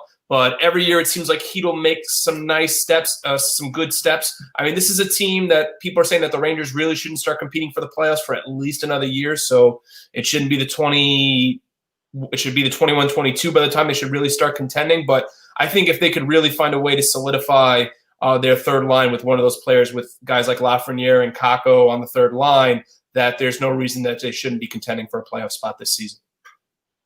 No, Ian, I think you're already in the hunt this year.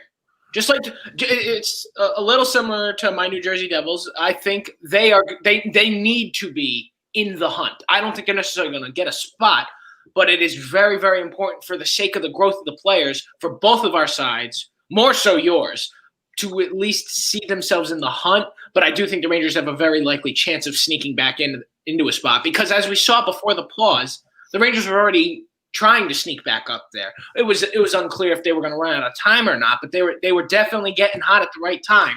So if they can duplicate that, and it'd be very good for the young guys. Even young teams, we saw it with the 2017-18 New Jersey Devils. They were just too young. That's why they were bounced in 5. But even getting there, you get eliminated in the first round. At least your young guys get to see it early. And then they're ready for when they develop next year and go for it again. So I think, and let me just say, bravo, to get back on topic, bravo to General Manager Jeff Gordon. Wow, did you get 2 steals of contracts on these 2 players, especially Strome? I mean, Strome should have cost almost $6 million, I personally think, since it was going to be short term, and they were able to get him for under 5. It's just incredible work there. I thought Brendan Lemieux was going to cost at least $2 million per year, and they get him at just over 1.5. And it honestly, just bravo to him. And I think that these are 2 great signings. And hey, this offseason isn't done yet. We still got a little more to go. As it seems like, per Renaud Lavoie of TSN Canada. I'm sorry, RDS, the French side of the hockey news, it looks like in the next 7 to 10 days, the NHL will more than likely confirm a New Year's Day start to the 2021 season. So we do not know how many games yet, but I'm sure we will see details in the next week and a half. Rob DeLuca, that was the 7:18 sports update. We're actually, again, 30 minutes late to the party on that, but that is the 7:18 sports update. And for those that are watching, I do apologize because I did say that was 2 for Brendan Lemieux. I said 2 years, 1.5. That was the average annual value. So it was about 2 years worth about 3.25. That is my mistake. So average annual value for 24-year-old Brendan Lemieux, 1.55 million AAV. Okay. I personally thought that Ryan Strome, I thought he got, the right term, the right amount. Is he a flash in the pan? We saw him perform extraordinarily well with John Tavares out here on Long Island towards the latter part of his tenure out here. But then he burst onto the scene in Manhattan. So again, we don't know if he's doing well. Again, I really do believe that we're finally beginning to see the first round draft choice of the New York Islanders that really is now paying off for their arch rival, for the Rangers. Last year, he had a career high, or he tied a career high in goals. And he had the most points that he's ever had in his career with 59. Unfortunately, in 3 playoff games, they were bounced rather quickly in a 3-game sweep with Carolina, but he still put up two assists. So I think that this was right, and I think that he did really well, especially in the midst of a pandemic, where everything is all over the place. And fellas, when I say all over the place, I mean that we don't know the deal with money, with numbers. I want to move on to the next topic, which again has to do with the New York Islanders. And we speak about Ryan Pulock because he was signed to a 2-year deal worth $10 million, $5 million AAV, $6 million in year 1, $4 million in year number 2.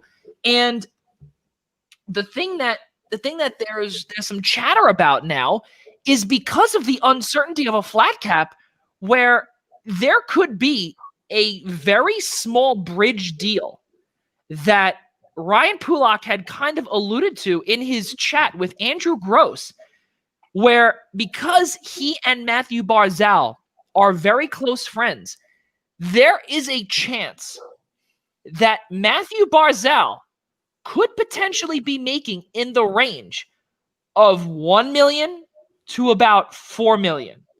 And why? Because we are in the midst of a pandemic again, and he wants to, quote, keep the team together. I think, as an Islanders fan, I think that him seeing the franchise literally bolt for his hometown and karma hitting him literally every single day and every single year, I think he doesn't want that to happen to him, and I think he wants to take the franchise on his back. Listen, he was, according to Tavares, the kid who won the Calder, not Matthew Barzal, the kid who won the Calder. This man wants to make memories at UBS Arena, and I think he wants to be the one to put the Islanders team on his back and say, we are going to close out the barn for forever, and he's going to be the one to do it. Ryan Pulock, 2 years, $10 million. I think that's phenomenal. But again, with 3 years, with 3.7 or something million dollars to the 3.905 million left on the cap. We'll see if those actions eventually come to fruition. Rob DeLuca, your thoughts on that? Yeah, I mean, look, if that's true about where you think Matthew Barzal will be making money, start the Rager, because that is phenomenal news for Lou Lamoriello to get his star player at complete undervalue, not even remotely close to what he would be worth. Well, it would be a bridge deal, of course, and it would be probably a year or two. Or when the pandemic's over, he'll rightfully get his payday once the cap goes up again in 2 years. But even still, because we've seen about a handful, like I could count on one hand how many big contracts we've seen this offseason. It's still possible to happen, but that's such a beautiful, selfless team move that you would love to see out of Matthew Barzal, to say, look, I want to be here, so with us being strapped, let's keep it short, let's keep it simple, and then we'll worry about it when this crap is over, is just something you gotta love to see. You gotta love the leadership in that moment there, if all of this is true. Ian Schraier. Yeah, I think going back to what you're saying about Ryan Pulock, I mean, they had to retain both, and it seemed almost impossible at one point because they couldn't find teams, and understandably so, that wanted to take on the contracts of guys like Boychuk, Leddy, and Tom Hickey, and this is working out great for the Islanders and Lou Lamoriello. The contract, they needed to retain both these RFAs, as I said. Pulock gives them that big shot off the blue line. He's a tremendous defenseman as well. He's the only offensive defenseman, maybe besides Boychuk, and Boychuk is continually hurt, that they really have on that blue line. So, and then I figured the only way that they would be able to retain Barzal at this point was maybe to try to backload his contract, and that's exactly what it's going to be. Listen, you gotta. I mean, if you thought Barzal had a bad year, I wouldn't say a bad year, just a very inconsistent year last year. Well, you love him. You forget that, and you love him even more now because he's telling you, listen, I want to stay an Islander. This is where I see my future, and all the chips are falling where they may right now for the Islanders, because that's great. I mean, he's going to make a couple of million this year, but down the road, he's going to make so much more. Yep. Very non-snake-like of Matthew Barzal. Yeah, and you know what? Listen, we have not heard it directly from his mouth. And going back to what Rob DeLuca said, the legitimate snake there. But listen, we have not heard of anything from the Matthew Barzal camp. We have not heard it directly from him. So we don't know if it's true. We do believe, though, we would figure that Ryan Pulock, I don't know if he'd lie to the media, especially to the guys out here, that went through the John Tavares dilemma and drama and departure, if you will. So who knows? We'll see what happens. But again, this, I do believe, sets up a perfect payday for Matthew Barzal once the Seattle expansion draft occurs. And I think right now that Matthew Barzal doing such a selfless thing, where you can't say that for two Toronto Maple Leafs stars, such as Tavares and Mitch Marner, who were completely selfish in what they did. And, that's okay. That's whatever. But we'll see what happens there. Let's keep it moving forward here and for some reason, listen, Rob DeLuca put into our little prompt here about his New Jersey Devils. So you know what? I like that. So you know what? Listen, let's make him happy. And I have nothing to add on it. So there's not much to say. This is a solo Rob DeLuca here. Because we're 4 minutes off the top of the hour. We got to get okay. And that's okay. But Rob DeLuca wrote, for all the fans that are watching out there, Devils remain quiet. Wonder when Bratt and Blackwood deals may come. So I shall ask our insider, Rob DeLuca, here this question. Well, Rob, I wonder when Jesper Bratt and Mackenzie Blackwood's deal may come. When do you think it's going to come?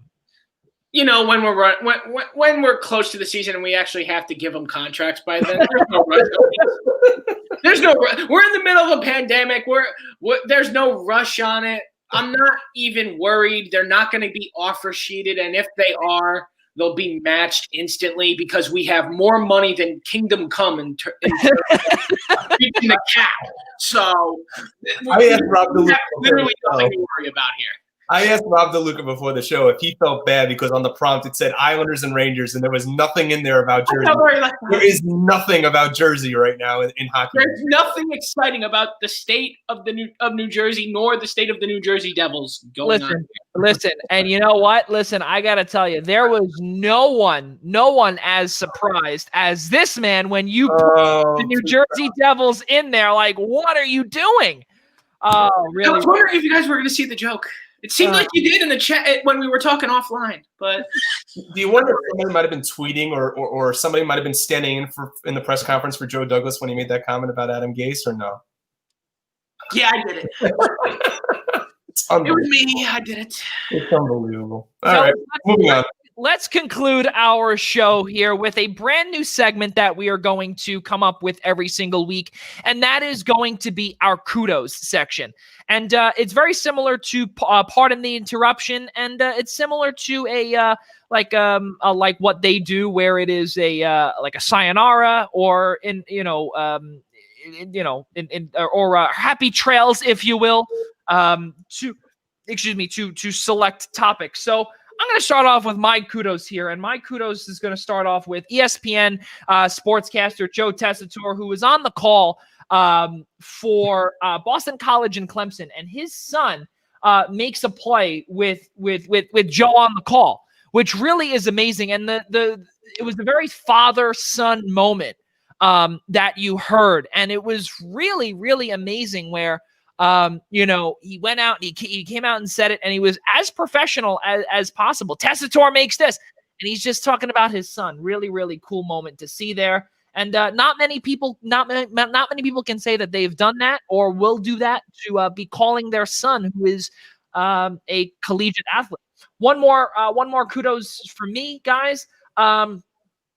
Our good friend Curtis Gabriel has signed a contract with the San Jose Sharks. So kudos to him. He's been putting in so much work, and he's been doing a fantastic job with his Pride tape and being the only National Hockey League player to ever play a hockey game with multicolored tape. Really cool stuff. He did it did it with the New Jersey Devils, and he made hockey history there. Now he's going to make hockey history out in the Silicon Valley. And I would not be surprised if I see him or we see him in the NHL this year, because really, the Sharks don't have much. And I don't want to discredit or undermine Curtis's ability. But again, you have to think it's the Western Conference, and the Western Conference is all about being big bullies. and they're slowly transitioning into the speed game, but not as fast as obviously the Eastern Conference did, where he just couldn't get it done in Philadelphia. He couldn't get it done in New Jersey, but we'll see if he can do it in San Jose. So kudos to Joe Tessitore and Curtis Gabriel. Ian, your kudos.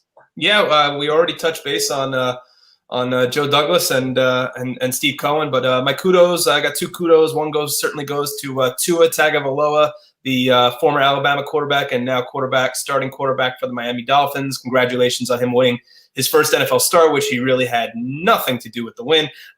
His defense put up 21 of the 28 points that they scored in the win over the Rams. And then Drew Lock, what a comeback over the team that chokes more than any team in the NFL, the Los Angeles Chargers. They trailed 24-3, the Broncos did, and outscored the Chargers 28-6 over the final 21 minutes, with Drew Lock throwing 3 touchdown passes. So for the Broncos, who certainly don't appear to be a playoff team this year, it's nice for the first time maybe since Peyton Manning's been there to see some stability at the quarterback position. So kudos to Tua and to Drew Lock. Rob DeLuca, your kudos. Yeah, I've got just one kudos tonight, and it's going to the Tottenham Hotspurs return player Gareth Bale. After 7 years in Real Madrid, he came back to Tottenham in September, and just this past Sunday, he scored his first goal since signing his new contract with Spurs, and it turned out to also be the game winner, which just made the moment that much better. It was a damn shame that it had to be done with no fans in the building, because Gareth Bale means everything to us Tottenham Hotspur fan, as I am one myself. And, I would have loved to have seen that building. It's a brand new building. It would have gone absolutely ballistic if it was allowed to be a packed house to see the return of Gareth Bale and a game-winning goal. But that's the times we're in right now. But kudos to you, Gareth. Keep it going. Really, really good stuff there. And for every single week, guys, and for everyone that is watching, we will continue to have a kudos segment. So really cool stuff. And we'll be coming up with different kudos once a week from all 3 of us. Great stuff here, fellas. So let's get to it. Now we're going to pay a couple of bills here for our own network.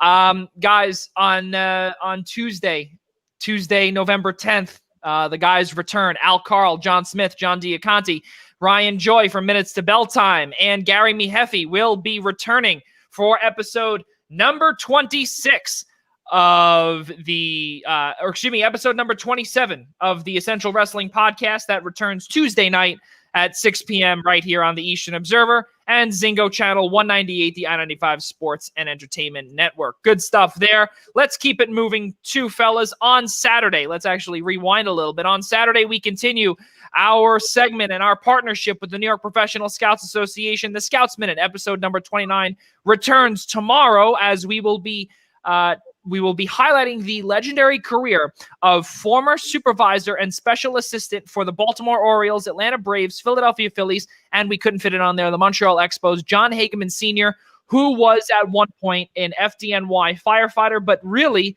he is known as the scout who signed John Smoltz, Chipper Jones, and Jason Marquis. Yes, the first 2 are big names. The third, not so much. Sorry, Jason, if you're watching. You're still a good guy. But listen, all joking aside, though, let's keep it moving forward. On Thursday night, we have a big interview, episode number 42 of the Primetime Rundown interview series powered by StreamYard. We'll be welcoming the Toronto Blue Jays radio voice on Sportsnet 590 up in Toronto, Ben Wagner. He is an Indiana native.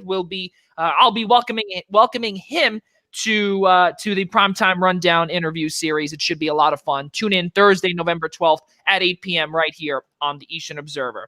And also, Ian Schraier. He's done a fantastic job in his first interview with Hofstra University's athletic communications director. The whole title I won't get into, but Associate Director of Athletics for Communication. There we go. Great. You got it, Joe. There we go. It only took me 4 tries. So listen, you did a fantastic job, and we want Thank you back. you. So now, episode number 43 will continue with Adam Rubin, Associate Athletic Director for Strategic Communications for Stony Brook University. We actually got that cut off there, but we will hide that here. Monday, November 16th at 8 p.m., Ian Schraier will be welcoming the former SNY contributor and New York Mets ESPN 98.7 host at one point. Now he is in the athletic communications field. So really, really cool stuff there. Ian, would you like to add anything, especially for your new co-hosting segment in the interview series? No, it should be a great interview. Adam certainly has a great background in regards to his career in professional sports and collegiate sports. Thought our first interview with Steve went exceptionally well. We were happy to have him on, and before I know it, next Monday, a week from Monday is going to be here. We'll have Adam on. I'm looking forward to it. Yeah, it's going to be tons of fun, ladies and gentlemen, and again, for everyone here that was watching this evening, we really do appreciate it. Episode number 40, once again, was presented to you by Black Cats NYC. Make sure you get and purchase Andrew Giordano's brand new song, "Dirty Little Hipster," out on Amazon and Apple Music and SoundCloud and all of the above. So, ladies and gentlemen, for one final time, we had in the beginning Larry Protakowicz, Ian Schreier's friend. We can't thank him enough for coming on. Ian Schraier, Rob DeLuca, Jim Wexel as well. We can't thank him enough for coming on as well. Steel City Insider for 24/7 Sports. I'm Joey Jarzynka, and for all of us at the Eastern Observer and the Blackjack Media Group, we'll see you next time.